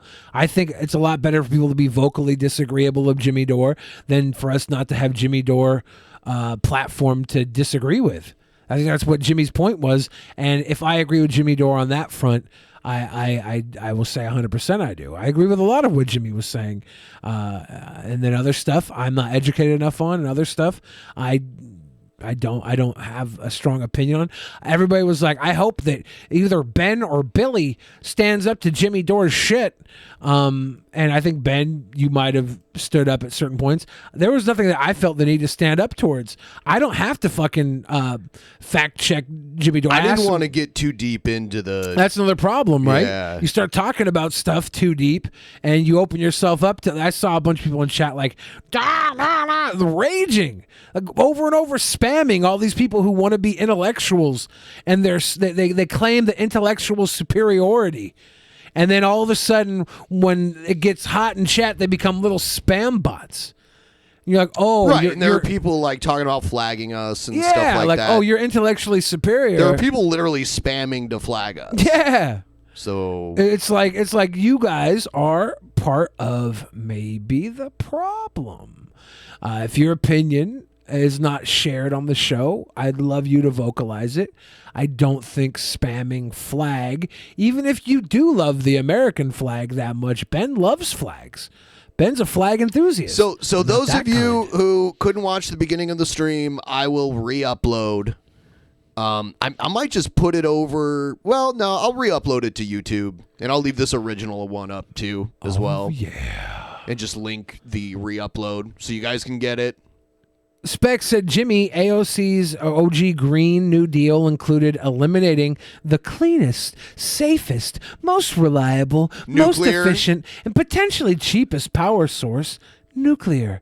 When she stepped in the right direction by recognizing its importance, you took issue. Let's talk. Ooh, damn. Tristan McCoy Clemens is good to be back, turning 24 Friday, and not only am I confused on what the fuck I should be doing, but I went to the ER today with a BP of 200 and 115, had to work on my diet anyway. Wish me luck while I'm still young. Missed you guys. Miss you too, Tristan. And I want to say, isn't it suck that you're turning 24 and your health is worse than mine when I'm 55 years old and morbidly obese? That sucks. I hope everything goes well for you. Yeah. Keep in mind, guys, we did a stream where we were just repeating in a mocking tone the views of anti-vaxxers, and our stream got taken down, and we had a strike for 48 hours until they realized. So finally a real person finally looked at it 48 hours later and finally got the context, because the bot doesn't have context. So if you have any views that might go a little too far, your stream's getting taken down. You're getting a strike. Or if you joke about things and the bot can't pick up sarcasm. That sucks. But yeah, AOC, I didn't read the whole Green New Deal, but if she was trying to get rid of nuclear power, I don't agree with that. Nuclear power is clean, and you know we're not having Chernobyls anymore because we know how to handle it safely. It's the cleanest, safest, most reliable, most efficient, potentially cheapest power source, Ivy. Josh Spicy said get Valshan as well. Mr. Muffin Man said Fat and Around would be a good album name, Billy. We by the way, I can't just manifest Vosh whenever I can. Oh, okay. I'll summon him. Fattin' Around would be a good album name, Billy, and the Krakens' first real game is tonight against Vegas. Yes. Hope they win. In Vegas. Yep. Chase says also, I'm ironically a big fan of your music, Billy. Last call really helped me kick my alcoholism. It's awesome to hear. Much love, guys. And Ben, I've been watching DP for years. You rock. Thank you, Chase. Thank you. By the way, Kraken losing 2-0 currently. Yeah. The Kraken training facility is literally right next door to my home Chipotle. Northgate. Yeah. Every time I go to Chipotle, I drive by that. I want to check it out. And now the train goes all the way up there, which is pretty cool. Yeah. So what I'm saying, Ben, is if you want to go to see a Kraken is there training a Qdoba facility over there, only the Chipotle. It's right there. Can I meet you at the facility after I get better food? There's an Ulta. There's a Chipotle. And can I go to Ulta and put makeup on instead of going to Chipotle? You can get pretty for me. You can trap Ben for a Chipotle. I wore date. my best news skirt for Jimmy, and I didn't get to show him. Damn. Do you see it? I'm not going to stand up and show you guys. It's beautiful. I wore my hottest news skirt. It's beautiful, but it's cool that my Chipotle is right next to the goddamn Kraken Training Center, and I see all these rich people going in to watch hockey, and I'm like, hey, good job, rich people, or at least training. I don't know. Do they watch hockey there, or is it just a training facility? They have, practice. I don't know. I think it might be available for some other events that aren't hockey related, but mainly they practice there. I'll go there if they do like an ice capades, like Super Mario on Ice. They would just do that at the arena. Oh. Go dumpster diving at Ulta. I think this place is built onto the mall, and I'm pretty sure their dumpsters are locked up. Like they have like gates locked up. So for those of you who are upset, normally like the show, just to know, we are going to have people on that you disagree with and that we disagree with. That's always been a theme of this show. We've had all kinds of people on. But no, for those of you who mainly disagree with Jimmy and other people, we'll probably have more people that you do agree with, just by nature of who wants to come on here. Maybe. Yeah. But we are trying to reanimate Adolf Hitler and get him on. I meant to say reanimate Walt Disney's frozen head. If you could throw us a couple bucks through our Streamlabs, if you guys want to ask us a question or say anything, we have some videos that we'll play in a moment here, but if you want to chuck us a couple bucks, help us meet our goal by the end of this week, that would be great. I'll give you a little rundown here on what's going on. So after tonight's show, we are doing the booking committee. Yeah. So all of the patrons, $25 and up, you're going to get into our private voice chat, and we will discuss what we're doing for the Patreon private shows on the 22nd and 29th. On the 16th, tentatively, but I believe we'll have Billy reviews the famous Halloween LSD episode. Oh, yeah. For all patrons $10 and above, you'll get to watch Billy do a live reaction to... He hasn't watched old DP. Yeah, I'm going back for the first time and watching the old episodes and commenting as they go on. Okay, I'm going to respond to one fucking ridiculous comment. Nice. In the pleb chat. The problem's not who you bring on, it's the degenerate trash you give power on your platform. Okay, when he was on here, we had 200 fucking views. On his channel, he's got 13,000 views. Do you think our platform is really going to give him anything? This is the problem, is that we humanize these villains and we make them look like everyday regular people. Okay. Because when they're on with us, we how dare we? We make them look so goddamn lovable by proxy of us being so goddamn lovable. We're sweet boys. That's the problem. Like, fuck the platform. It's not about the platform. It's the 97 people that will see Jimmy Dore and not seethingly fucking hate him. That's the problem. That's the problem. So yeah, check that out, and later on you guys will find out about all the other stuff. Also, you should sign up for our Patreon and do the $25 or up thing, because you'll be getting free DP on demand after the 15th, and there's going to be all sorts of other content posted there that you'll want to see. There's a never before seen DP private show from back in the day. I'm uploading episodes of the Ass Cast and some other stuff. Actually, tomorrow I am filming something for DP On Demand where myself, Jeff Holiday, and Adam for Your Movie Sucks are going to watch one of Egghead's dad's movies. Now, these, if you're not familiar with them, they're 6-figure production movies, so there was money and time put into it, but they're still awful movies, like the writing and the acting and all of that stuff. So you'll want to see that too. If not, you can just sign up for DP On Demand for $10 if you want that. Jeff Holiday is Bay. Jeff Holiday. Jeff Holiday.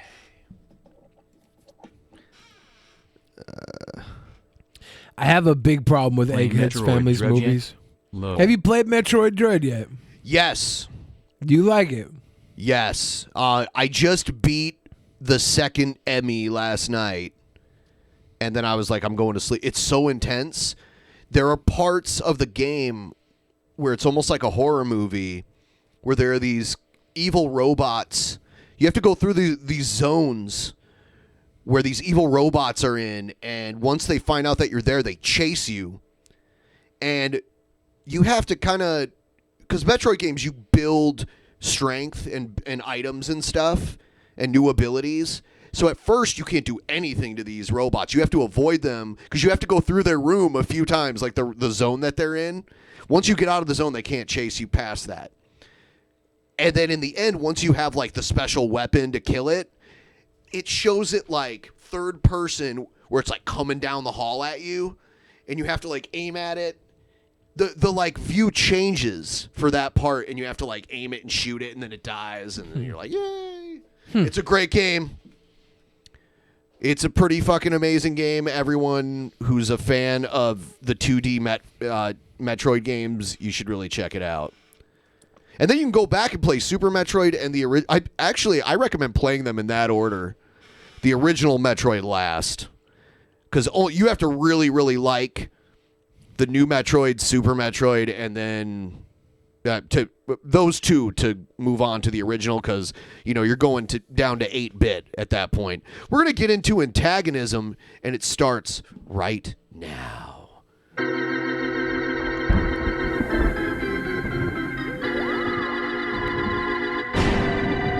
Wow. I should turn off that goddamn internet. Oh, don't touch me. Don't touch me. DP, are they going to touch me?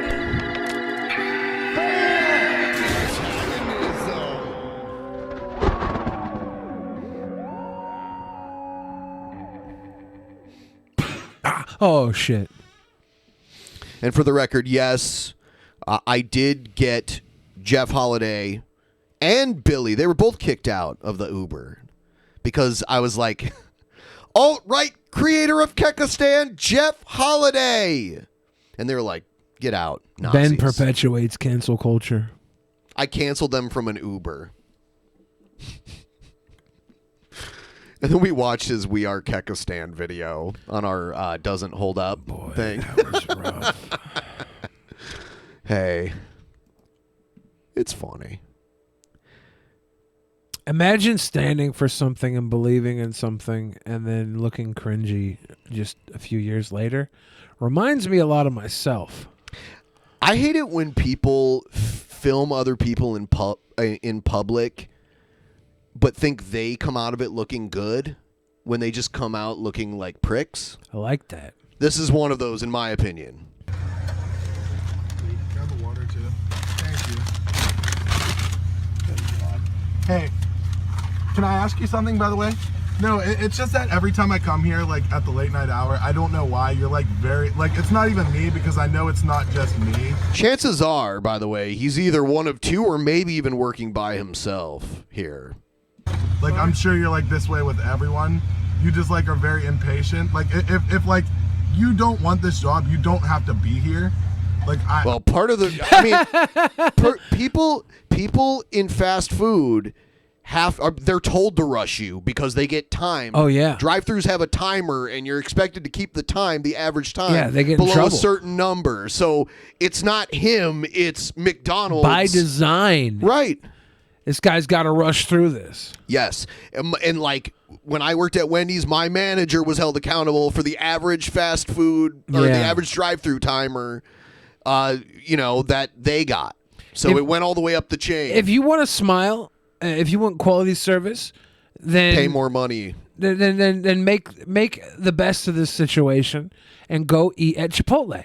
They always smile, unless they're child labor victims. I'm just well, like the kids love it. You literally rush my order every single time, and I hate having you. And I mean, I'm sure my word means nothing to you, but I'm just telling you. You have the choice to have a different Look at his profession. face. He's like, shut up. This isn't a profession. I'm sure you're just very incompetent and you have to work here.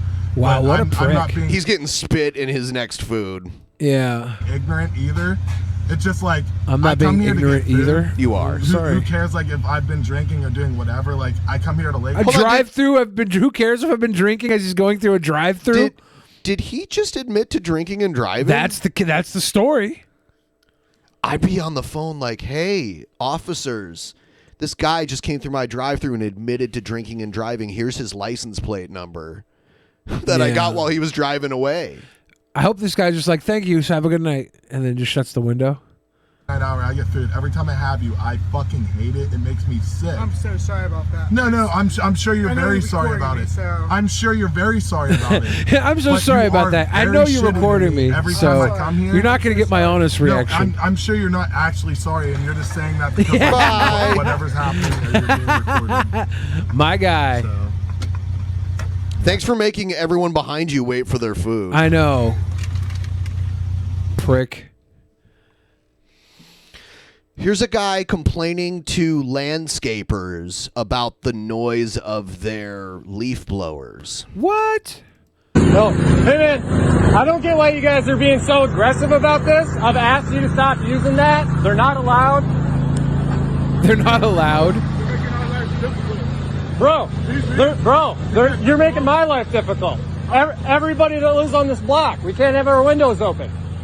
Just because this house wants some leaves removed doesn't mean that you guys get to break in the ordinance. I don't care. We don't care either, bro. All right. I used to watch out who the fuck you talking to like that, bro. Thank you. Watch out who you're talking to like that, bro. I love that. I'm gonna let you know right now, nigga. Apologize. I don't give a fuck what you do, bro. All right, bro. I'm not him, and I'm not the one in charge, bro. You fuck. Who's in charge then? My guy. You fuck with the wrong one, Papa. Dude, you gonna get in my face? Yes. Right, I'll leave. I'll leave. Not all heroes wear fucking capes, dude. Or shirts. I love this guy. I'll leave. What's up, bro? What's up, bro? I'm gonna leave. What's the I'm word, gonna leave. bro? What's up, bro? What's up, bro? I'm leaving, man. I'm getting out of here. I'm leaving, man. Yeah. I will. Because I'm not the one, bro. All right. All right. All right, bro. All right. I appreciate you, nigga. All right. Service with a smile. I appreciate you. Service with a smile. Right. I need you to know. I'm getting out. I'm getting out of here. Yeah, I'm you getting are. out of here, man. Yeah, you are, Papa. I'm you getting out of pussy. here. Look, I want to press on people who are doing their daily living until they press back, and now I'm spooked. What a puss. He should have fought him. He should have fought all three of those guys. I wonder what he does for a living. He's an MMA fighter. Yeah, he totally should have fought all three of those guys. That was Tyson Fury. Yeah, he fakes his British accent. Excuse me, I just thought, it's a good city ordinance. I wonder if this was fake or if this was real. It could be fake, but it could also be real. Because people do this kind of shit all the time. This guy's a male Karen. If this is real, and I could see someone working as a landscaper. They don't give a fuck. I'm gonna remake this video where I'm driving an ice cream truck selling ice cream to kids, and the fucking guy comes out and he's like, "Hey, could you turn off that ice cream truck sound?" He'd be like, "What, bro?" I'm like, "What, bro? What you want? What you want, creamer? What you want, creamer? I got creams. I got ice creams, homie. I got them. Do you got creamsicles? I got creamsicles, homie. What you want? You want a popsicle? You want a bomb pop, sucker?" This says groypers at their worst. So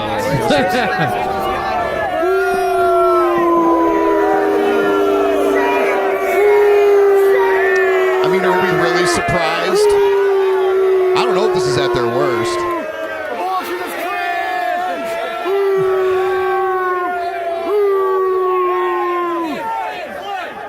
The funny thing is that I know at least a few of them are doing gay shit behind the scenes.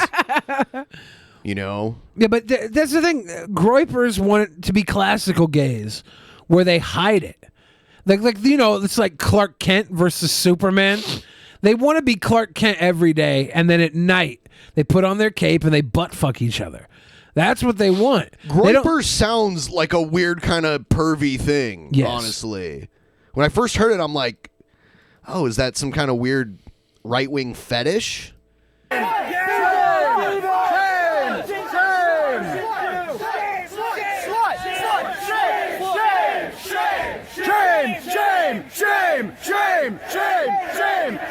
Is that Castle Grayskull? They're, I think it's Baked Alaska. I think it's abortion bans that these people are protesting. Yeah. It's really sad. I don't know where they are. I see a sign for Route 66 behind them.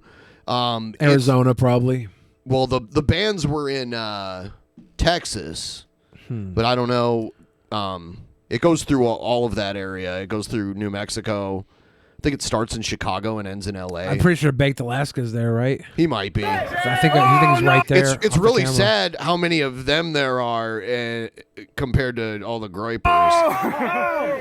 Abortion is cringe. Fuck you. Abortion is cringe. I'm almost positive Donald Trump has paid for at least a few of them. Christ is king. Christ is king. Christ is king.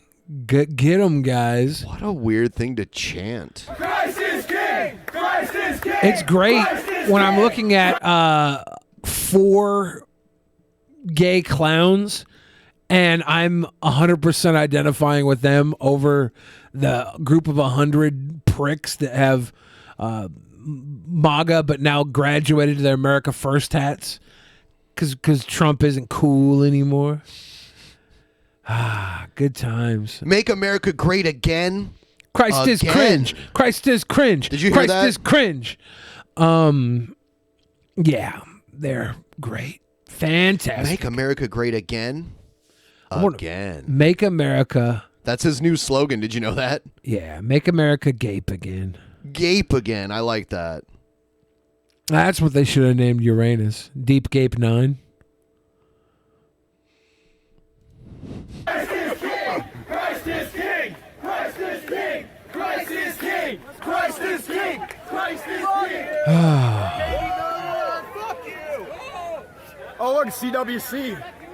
They're flanked. Oh my God. They're flanked. By the way, there is some new Christian stuff, but we'll cover that on the next episode. Why do you guys support abortion? Why do you support abortion? Whoa, whoa, whoa. I don't know if they support abortion as much as they want it available, that they're not like telling everyone to have one. I support abortion. I know, you've said that before. I want everybody to feel free. I want abortions to be less guilty than a high-calorie fucking dessert, you know? I want people to feel more guilty about ordering a delicious layer cake with creme fraiche and the creme de la creme. and like a tiramisu. I want that to be more guilty than getting an abortion. Tiramisu. Yeah, like, oh, I shouldn't have this. It's gonna go straight to my butt. Like that should be more shameful on people's heart and souls than abortion. What if they did tiramisu? Yuck.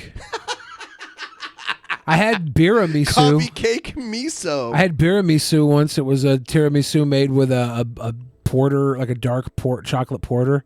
Instead of because they usually put rum in the tiramisu, right? Oh yeah, there is that little burn. They were to soaked in a dark chocolate porter, and that was a yummy biramisu.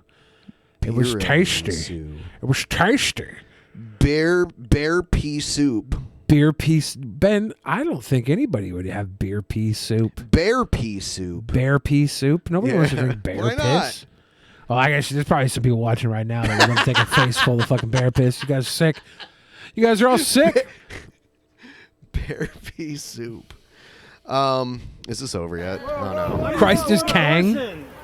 Why do you support Mortal abortion? Kombat. Because my body, my choice. What the? My body, my choice. God, can you? Oh, this is when this guy shows up. All right, we saw part of this.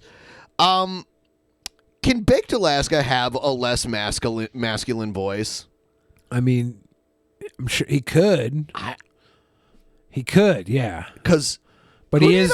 I mean, like, could he muster up a less masculine voice? Yeah. Yeah, he's of course, yes, he's a very is it emasculate?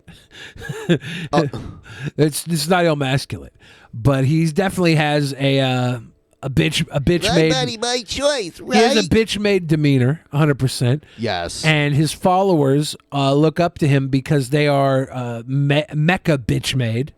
Mecca like a high, Mecca hiney. They're uber bitch made. So like that's a lot of bitch made. Yeah, they're pussy boys. And they want to get together and feel strong. And that's cool. It's strength in numbers. It's like when you go out with your girlfriends and they say, don't go to the bathroom alone because shit might happen. These little fucking pussy boys, they don't go to the protests alone because they're scared, little suckers. That's why there's Nick Fuentes in the house. Yeah, it's strength in numbers just like women do to prevent getting raped in bathrooms. That's what these guys are. On, dude. Actual witch right here. That's so cringe, dude. That's so attempt to be. That's so cringe. That's so cringe. You're so cringe. Oh. Oh my God! I want to punch that guy. What a sweet boy. I'd probably punch him. What a sweet boy. Shave that beard, you fucking That guy is face dork. Look at him too. How tall is he? He's tall enough to be Gavin McGinnis's runoff little fucking son. I'm pretty sure he's like the same height as this woman. Yeah, here. he's only You calling her a fucking slut. He's only calling her a slut because he is like the epitome of incel. What a bitch. Seriously. Little Can bitch we just build boy. a giant raft and float them out into the ocean? Little bitch boy. Yeah, you got an OnlyFans? You fucking slut. Shame!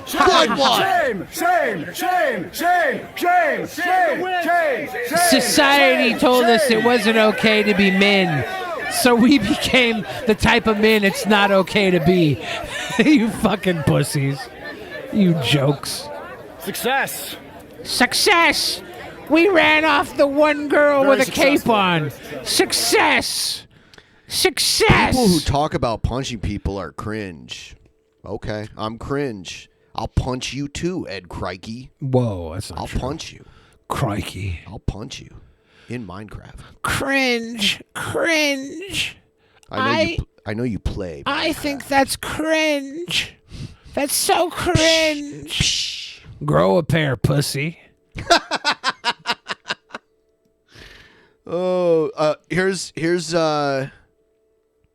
Mummy says if I protest the abortions enough, a pair of balls will fall out of my vagina. Here's a guy freaking out on a plane. You won't believe what happened on my flight to LA. The fuck you talking to me like that for, bro? Take me off. I don't give a fuck. I didn't even want to go to Cali. I didn't even want to go to Cali. My guy, you win. You don't have to go to Cali. I will find your name, date of birth, and address. I will know your social security number before I get off this plane.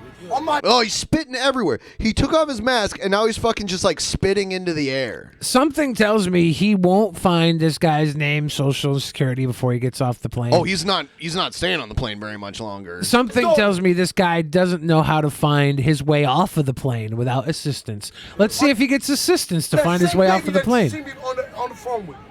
What? So what the? Yo, Kush, watch the fuck out. He pushes this dude out of his seat. People will say this is fake too, but it's not because you don't fake this on it. They're not going to let you fake this on an airplane. The fuck out. What's the plane? Wow. What's the law gonna do? Yo, mind your business. Mind your business. Because I will break your neck. Yo, let me just explain something. Hold on. Let me explain something. What you gonna do? It's a federal offense to put your hands on a flight attendant, right? Yeah, and I like it how the one dude that's bigger than him, the black guy, he doesn't get in that guy's face. He gets in everybody else's face. You told me one thing, I told you. Everyone's smaller than him. He gets in their Leave it face. alone. You leave it alone. He's a bully. Fuck you talking to. There's no need.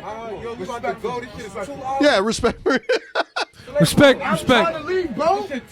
And I'm sitting here waiting 2 hours later, bro. Fuck you. So someone they found out he was filming.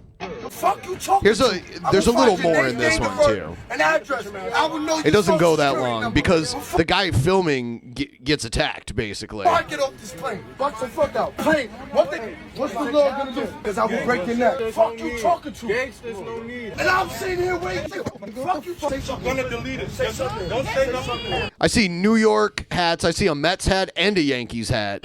Yeah. So they're probably in New York right They now. don't want to go to Cali. That's a fucking problem. And then that was the guy who was originally filming. Someone else filmed too. Yeah. Let's go to jail, because I'm the only nigga that's on this plane that's fit to go to jail. My guy. Who's fit to go to jail. Okay, My guy. goodbye. He's fit to go to jail. He's on his way. Think he'll go to Guantanamo? What's everybody recording for? Fuck you. What's everybody recording for? Why you snitching? That's what's going to happen when you act like this in public on an airplane. My guy. Everyone's sitting there with their phones because that's what people do on airplanes now. They used to read Sky Mall, but that's beside the point. I'm recording because I can. Deal with it, pussy.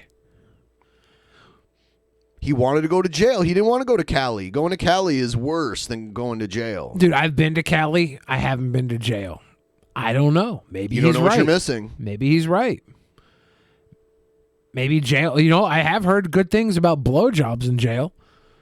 Maybe jail's the place to go if you want blowjobs. Give or receive. I'm sure that, in jail, blowjobs are a currency. You can just get things for them. Kind of like cigarettes. Yeah, that's pretty sweet. Not a bad place to be. They are men of culture. But they stopped accepting blowjobs as currency in California ever since Weinstein got debacled. He got debacled. Billy going to jail to become a Mandy. I'm gonna back that ass up. Oh, are you? Yes. Jay says that looks like one of the new Boeing planes too. That would have been a much smoother flight. Damn. So I guess they were delayed. I don't know why they were delayed, but I guess we'll get more details on this eventually. I have a little bit. I think I have an article on it, but I don't think it really says anything that we don't know just by watching it. Where is it? Oh, by the way, Dean Cain, I don't care what the worst Superman ever says about the bi Superman. I like how he was the Superman that he didn't get Superman in the title. It was He had to Lois and share Clark. billing with fucking Lois Lane. I think it was called Lois and Clark: The New Adventures of Superman, though. I think that's what it was called. But everybody called it Lois and Clark. That was, yeah. And half the viewers tuned in because they thought it was a drama on the Lewis and Clark expedition. Where's Sacagawea? Yeah, they were like, where the hell is Sacagawea? And why is Meriwether Clark wearing a fucking cape? Welcome to the no-fly list. Man kicked off United flight after threatening passengers and attendants in viral TikTok. He's spitting his germs all over the place.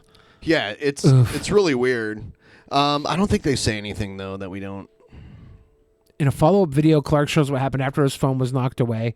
The man and third passenger begin threatening him and demanding he delete his video. Clark walks away from the situation as the man stands up and yells at the rest of the plane.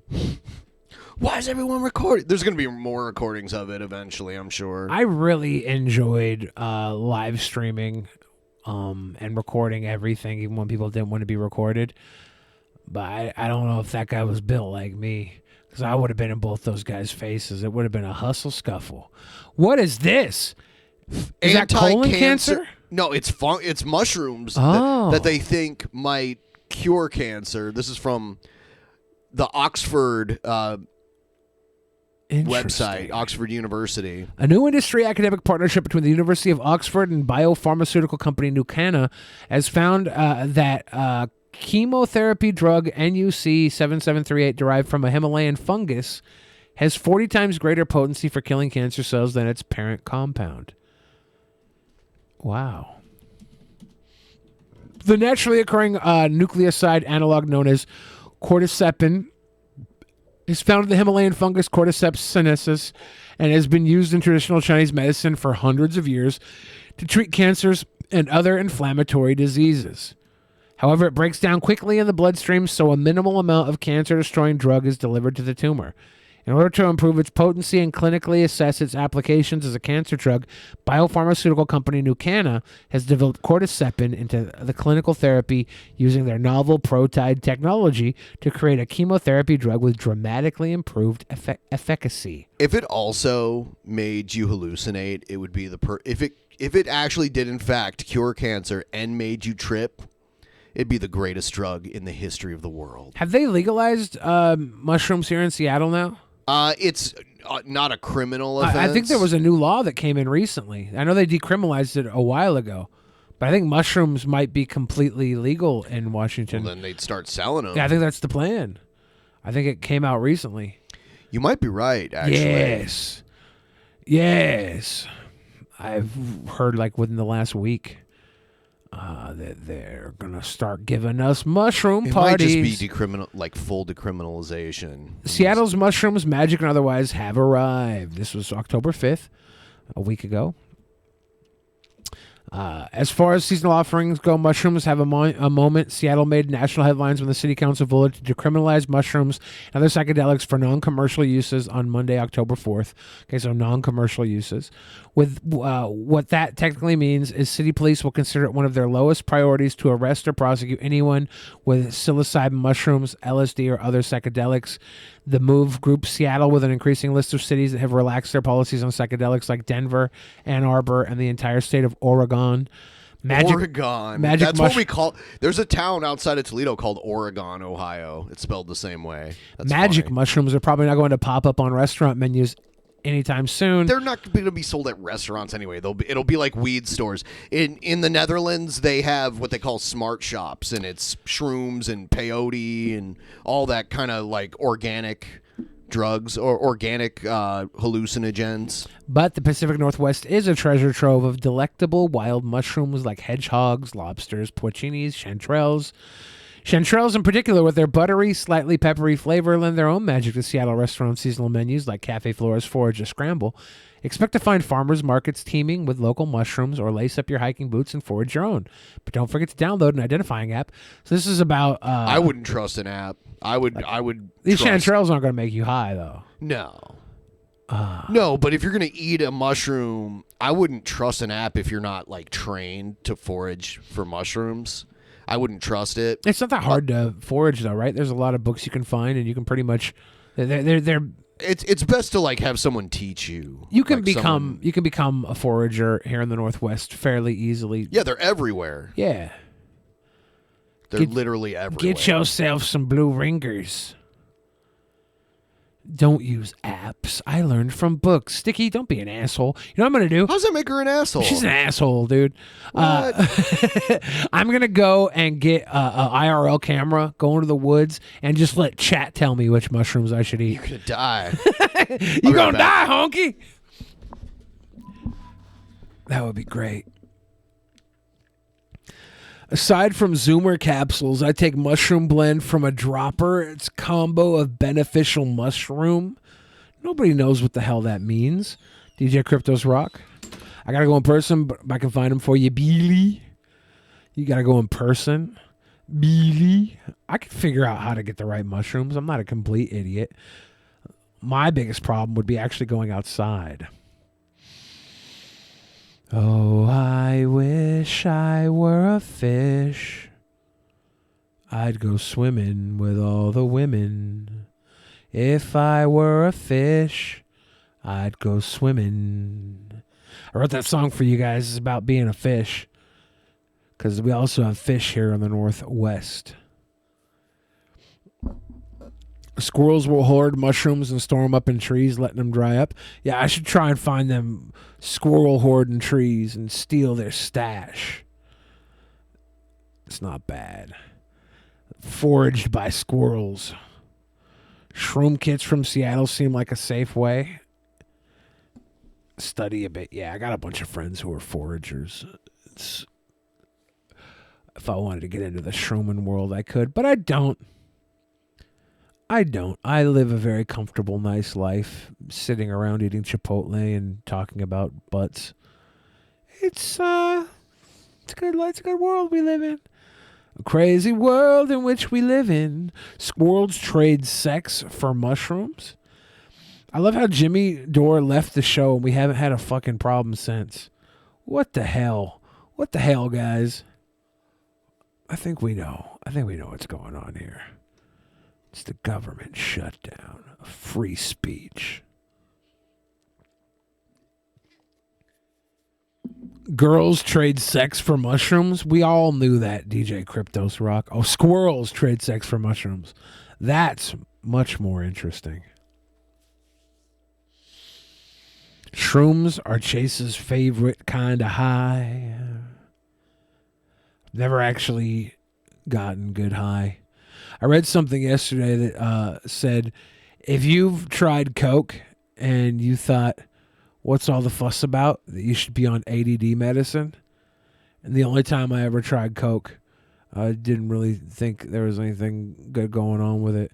I'm almost 100% sure I have ADD. Same thing when I do Adderall. I don't get any sort of crazy effect. Lifelong man of undiagnosed ADHD. It's horrible. This is the healthcare system we live in. I can't even I go to the doctor and they diagnose me with obesity. They don't look at anything else. They're like, oh yeah, well, your diagnosis for today is that you're morbidly obese. I'm like, no shit, Sherlock. Can you treat my ADD or what? No, that will be at least 7 more visits. $2,000 minimum out of pocket for you to get some goddamn pills. It's messed up, dude. It's messed up. I never meant to bring you to my world. Now you're sitting in the corner crying, and it's my fault, my fault. I know, isn't that shocking? I got diagnosed. Oh, Roosevelt neighborhood self-described boho meets geek. Distant Worlds Coffee House announced a future expansion and move in the former site of Sunlight Cafe on the corner of 64th and Roosevelt. Are they no longer talking at all about psychedelic mushrooms? 100%, yeah. Like, I don't care about... I mean, like, mushrooms are good. I eat a lot of mushrooms. But I want the psychedelic ones to be more readily available. Look at those little man wieners. Little baby wieners. These are psychedelic mushrooms. You can tell. You could tell? Yeah, because they're like blue. They're blue base. And there's, they're like ribbed under the cap. For your pleasure? Yeah. Mushrooms. Scales. Are they called scales? I don't know. There's a term for them. Yeah. I've tried Qdoba. It's fine. The difference between Qdoba and Chipotle is some people were raised on TV dinners and some people were raised on fine dining. I understand if you have a TV dinner palate, you'll want Qdoba. If you want to save $2.30 by not paying for your guacamole, I understand. Go to Qdoba. The blue bruising is common among so many mushrooms, but you can see a QB and tell, a Cubanzi. Like this species of mushroom? Is that Cubensis? Cubies are the easiest to identify. Cubensis. Yeah, those are always what I see when I see mushrooms. These little fucking bitch tip spirit dicks. Bitch tit spirit dicks? Bitch tip spirit dicks. Oh. Yeah, they're little bitch tip spirit dicks. Bitch tip. People got so mad today. Look at all the dislikes. We never get this. Yeah. I'm proud of us. I am too. These are actually what these are is people go into the ethereal realm after getting high.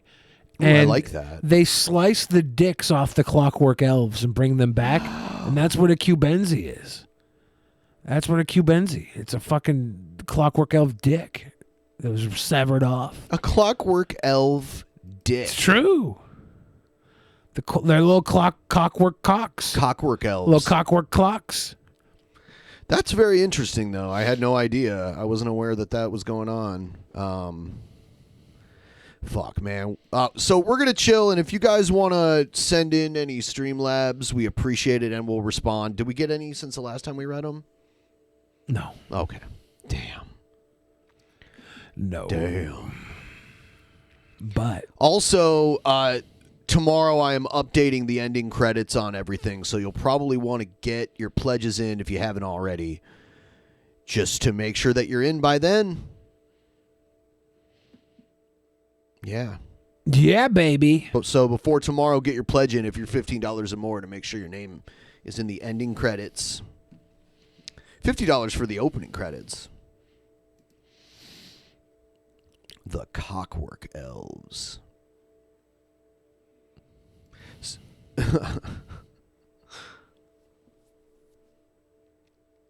We're actually having a new guest next week, a week from today, for the first time ever. His name's Dylan Burns. If any of you guys have ever seen any of his streams. Yeah. He actually did something almost like Actual Mania, too. Oh, really? But I think it was with people that were in relation to his streams. Yeah. But it was very similar. That's Actual Mania is often people in relation to our streams, right? Yeah. Yeah. It's a very simple idea that only gets better when you have people like us and Dylan Burns running the show. Little Vince McMahon's of shit talk. That's all we do, guys. We're just sweet. We're sweet. You guys are like Dylan Roof. Not that Dylan, you psychos. Pretty sure that guy's in prison. Yeah.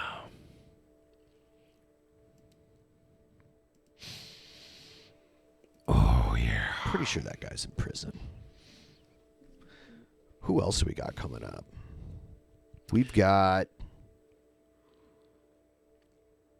V and Fuso coming back again. We've got Asterios. We got Minx coming back. And then I'm going to start booking for next month very soon here. New guests are fun. Yes, they are. Old guests, not so much. That's not true.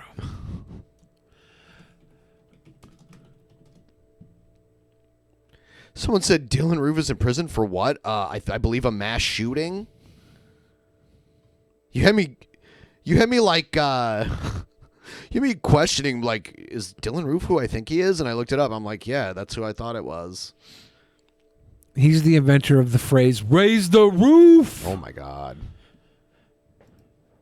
It's also not true.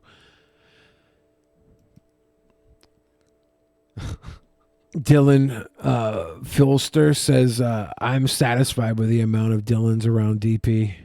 Well, There's been a lot. There's been a lot all around here. Bob Dylan. Yeah, we had him on here. He's a regular, actually. Dylan McDermott. Dermot Mulrooney was not on the show. So Dylan Booth. Put it up the ass. Thank you for helping us out a little bit here. In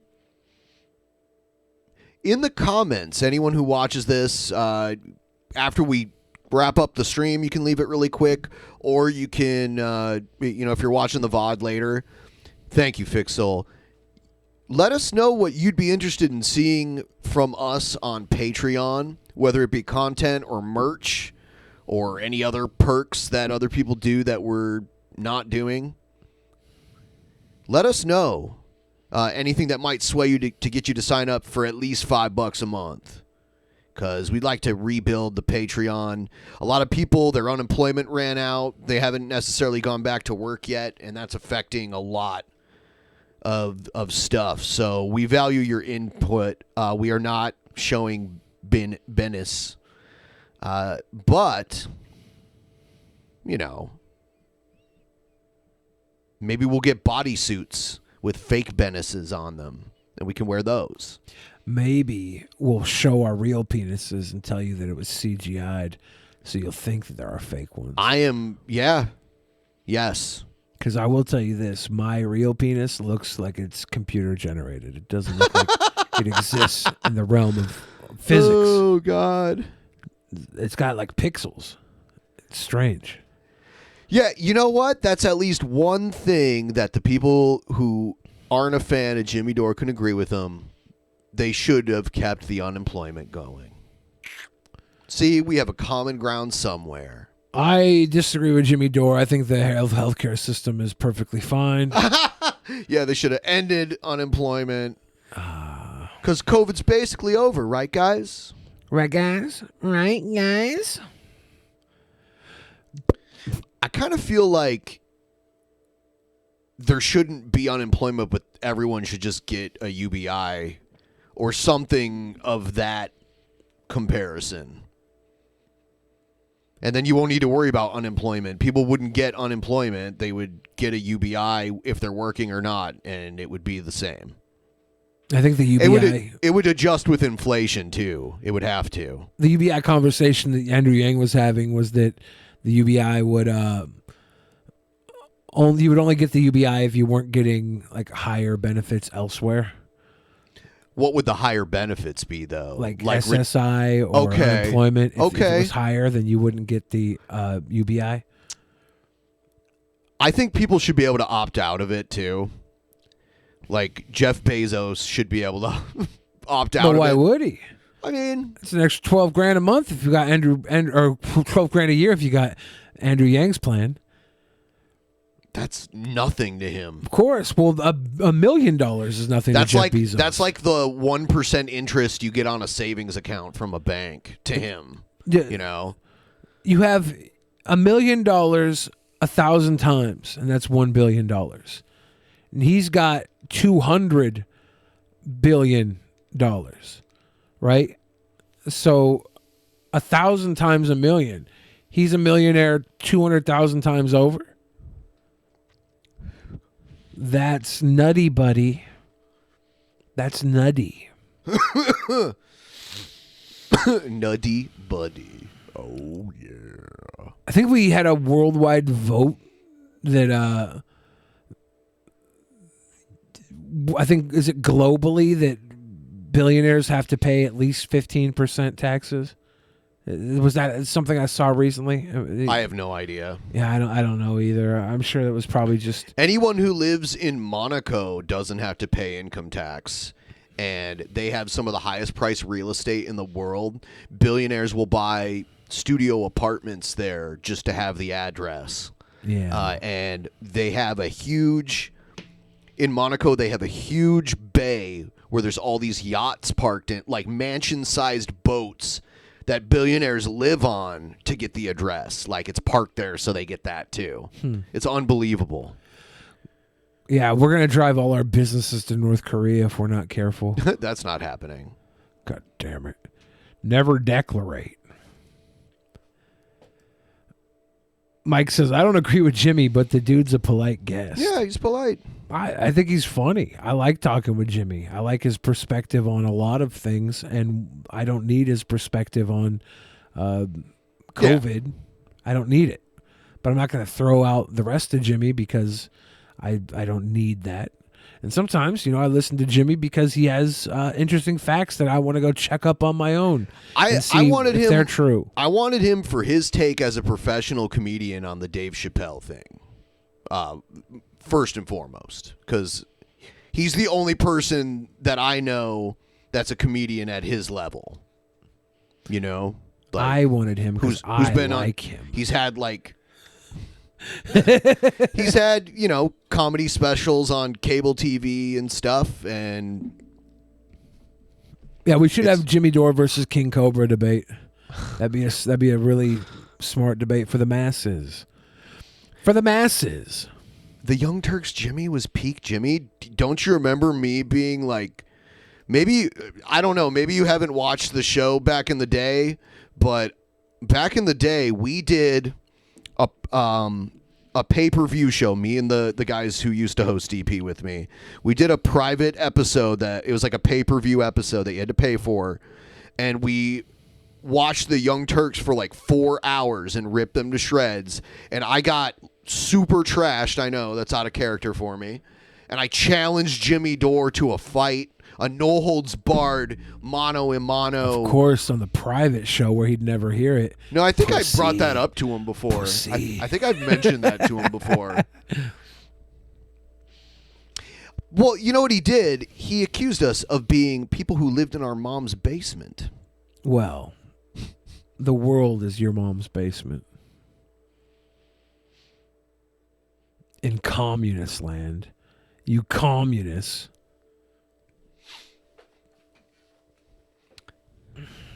Yeah. Communist. Those who shall not be named? What do you mean? You mean TJ, Scotty, and Paul? Fuck, Ben. You're going to get canceled. People are such cunts. We've not reached out to Sam Cedar. I don't know Sam Cedar. We can have him on. I'll have him on. I'll have it, people with that sort of name recognition. I think we should start reaching out to people who are hot tub streamers on Twitch. That's the future. We're going to have Amaranth on? Yes. Let's get her political perspective. I really care about that. I do. Dude, no matter who we want to have on, there's always going to be at least one person be like, no, I hate that person, no. We used to get, back in the day, there were people that hated Caseytron so fucking bad that we would get, they would get together on 4chan, because there was evidence of it. I went and saw it. They would all DDoS us all at the same time. A bunch of people, and we just could never stream live with Caseytron. Back in the day, we had to just pre-record it and stream it. We had to hide when we were recording it so no one could DDoS us while we were recording it, and then we would upload it later. Weird. Yeah. People hated her so much because they were too dumb to know it was all an act. They thought she was...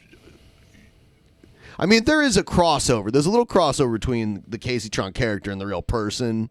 And you see a lot more of the real person now. But back in the day, she played total dumbass. Like, she played a character that was not smart and obnoxious and, like, against weed, which is insane knowing her now. Against, she was, like, super Christian. She even did the Trump thing for a little while, too. But she ended up dropping that. She's a queen. Yeah. I think that's kind of what Brittany Venti did at first, too. She was kind of trollish at first. I'm not sure. Sometimes I think to a degree.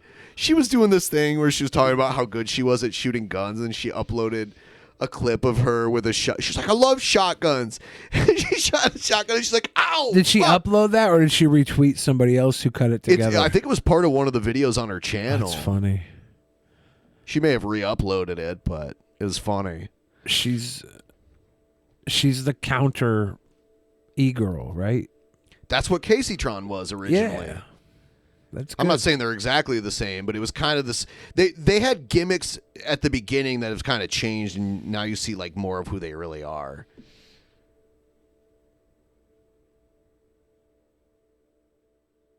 Yes.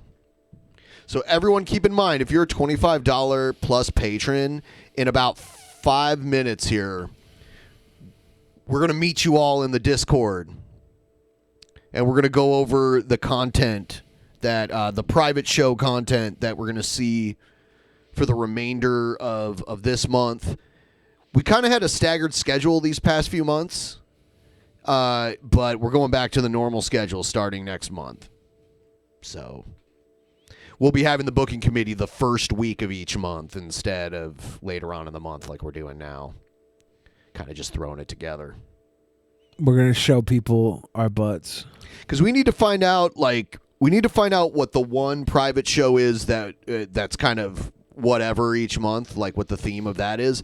And then we do Actual Mania every month. And we have to keep in mind that Egghead is now the Cringerweight champion once again. And is Cobes the champ? Cobes is the world champion, right? I'm not even sure. I'm right pretty now. sure he is. Yeah, he is. So we have to figure out who's facing who. Interesting. That'll be interesting to talk with everybody and catch up on everything.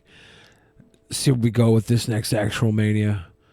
We figured out the me watching the past episode. Figured that out last month, so we won't have to worry about that tonight. We will probably talk about the next private show too tonight and see what we where we go for the private show. Do we have anything planned or in mind yet? No. Cool. Cool. The world's our oyster. We saw Tristan drop a Streamlabs earlier, and he was suggesting the talent show thing, which we've done DP Idol, which people sang. Yeah. But talent show opens it up even wider for people who might be not really into music or into singing.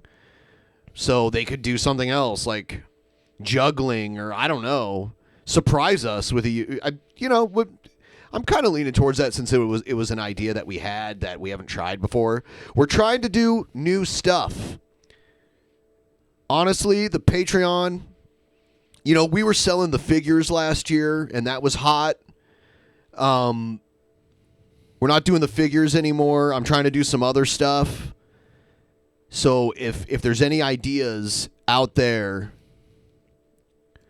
on how to get the Patreon up again, we've got about 100 less patrons than we did this time last year. So if you guys are here, if you hear this, you're watching the show, what can you give us your suggestion for what you would like? What would get you to do it that doesn't involve me and Billy like fucking each other? Because I know people are going to say that. You always put boundaries, Ben. That's the problem. I have to. You have to be willing to take risks. Take big, fat, thrusting risks. Can you lick each other? You guys are sick. You guys are all degenerates. You know that, right? You're all degenerates. I expect better out of all of you. Have your assignment on my desk tomorrow. No, I really don't want to be in too much pain. Not jumper cable nipple tassels because, the dog collar shit is enough. I have an idea, Ben. We'll get one of those egg things that go up your ass and stimulate your butt, and then one of those vaginal insertion things that are connected. And I'll put the thing up my ass. You'll put the other one around your wiener. And every time we get a $20 dono, your wiener will go off and my ass will go off at the same time. And that will simulate robotic fucking. It's perfect. The audience gets what they want. We don't have to touch each other. It's science. It's the future. We're not doing it, you fucking sickos. You're sick. Twisted Film Festival, but it has to be all original content. I was thinking of that Matt Jarjosa. Like by the people submitting it? Yeah, I don't know if we'd be able to get enough original content. Yeah, because that requires a lot of people to do a lot of work. That's the problem. Do we have enough fans that have original content? Because like when we do the idol stuff and the talent show, presumably, we only need at least 8 people to do it. But this other stuff, if we need to fill a whole 3 hours with content, might be kind of hard. It'd be half of you weird fuckers showing off your bug collections. I know we have a huge bug collection audience. We're going to discuss this in the booking committee. Yes. I think Demented Film Festival was fire. We might do one of those again soon, too. I think we're going to wrap this up. I'm going to re-upload this episode because it was all fucked up. I'm going to work on a few things. I have a few suspicions about this. So, yeah. I will see all of you guys.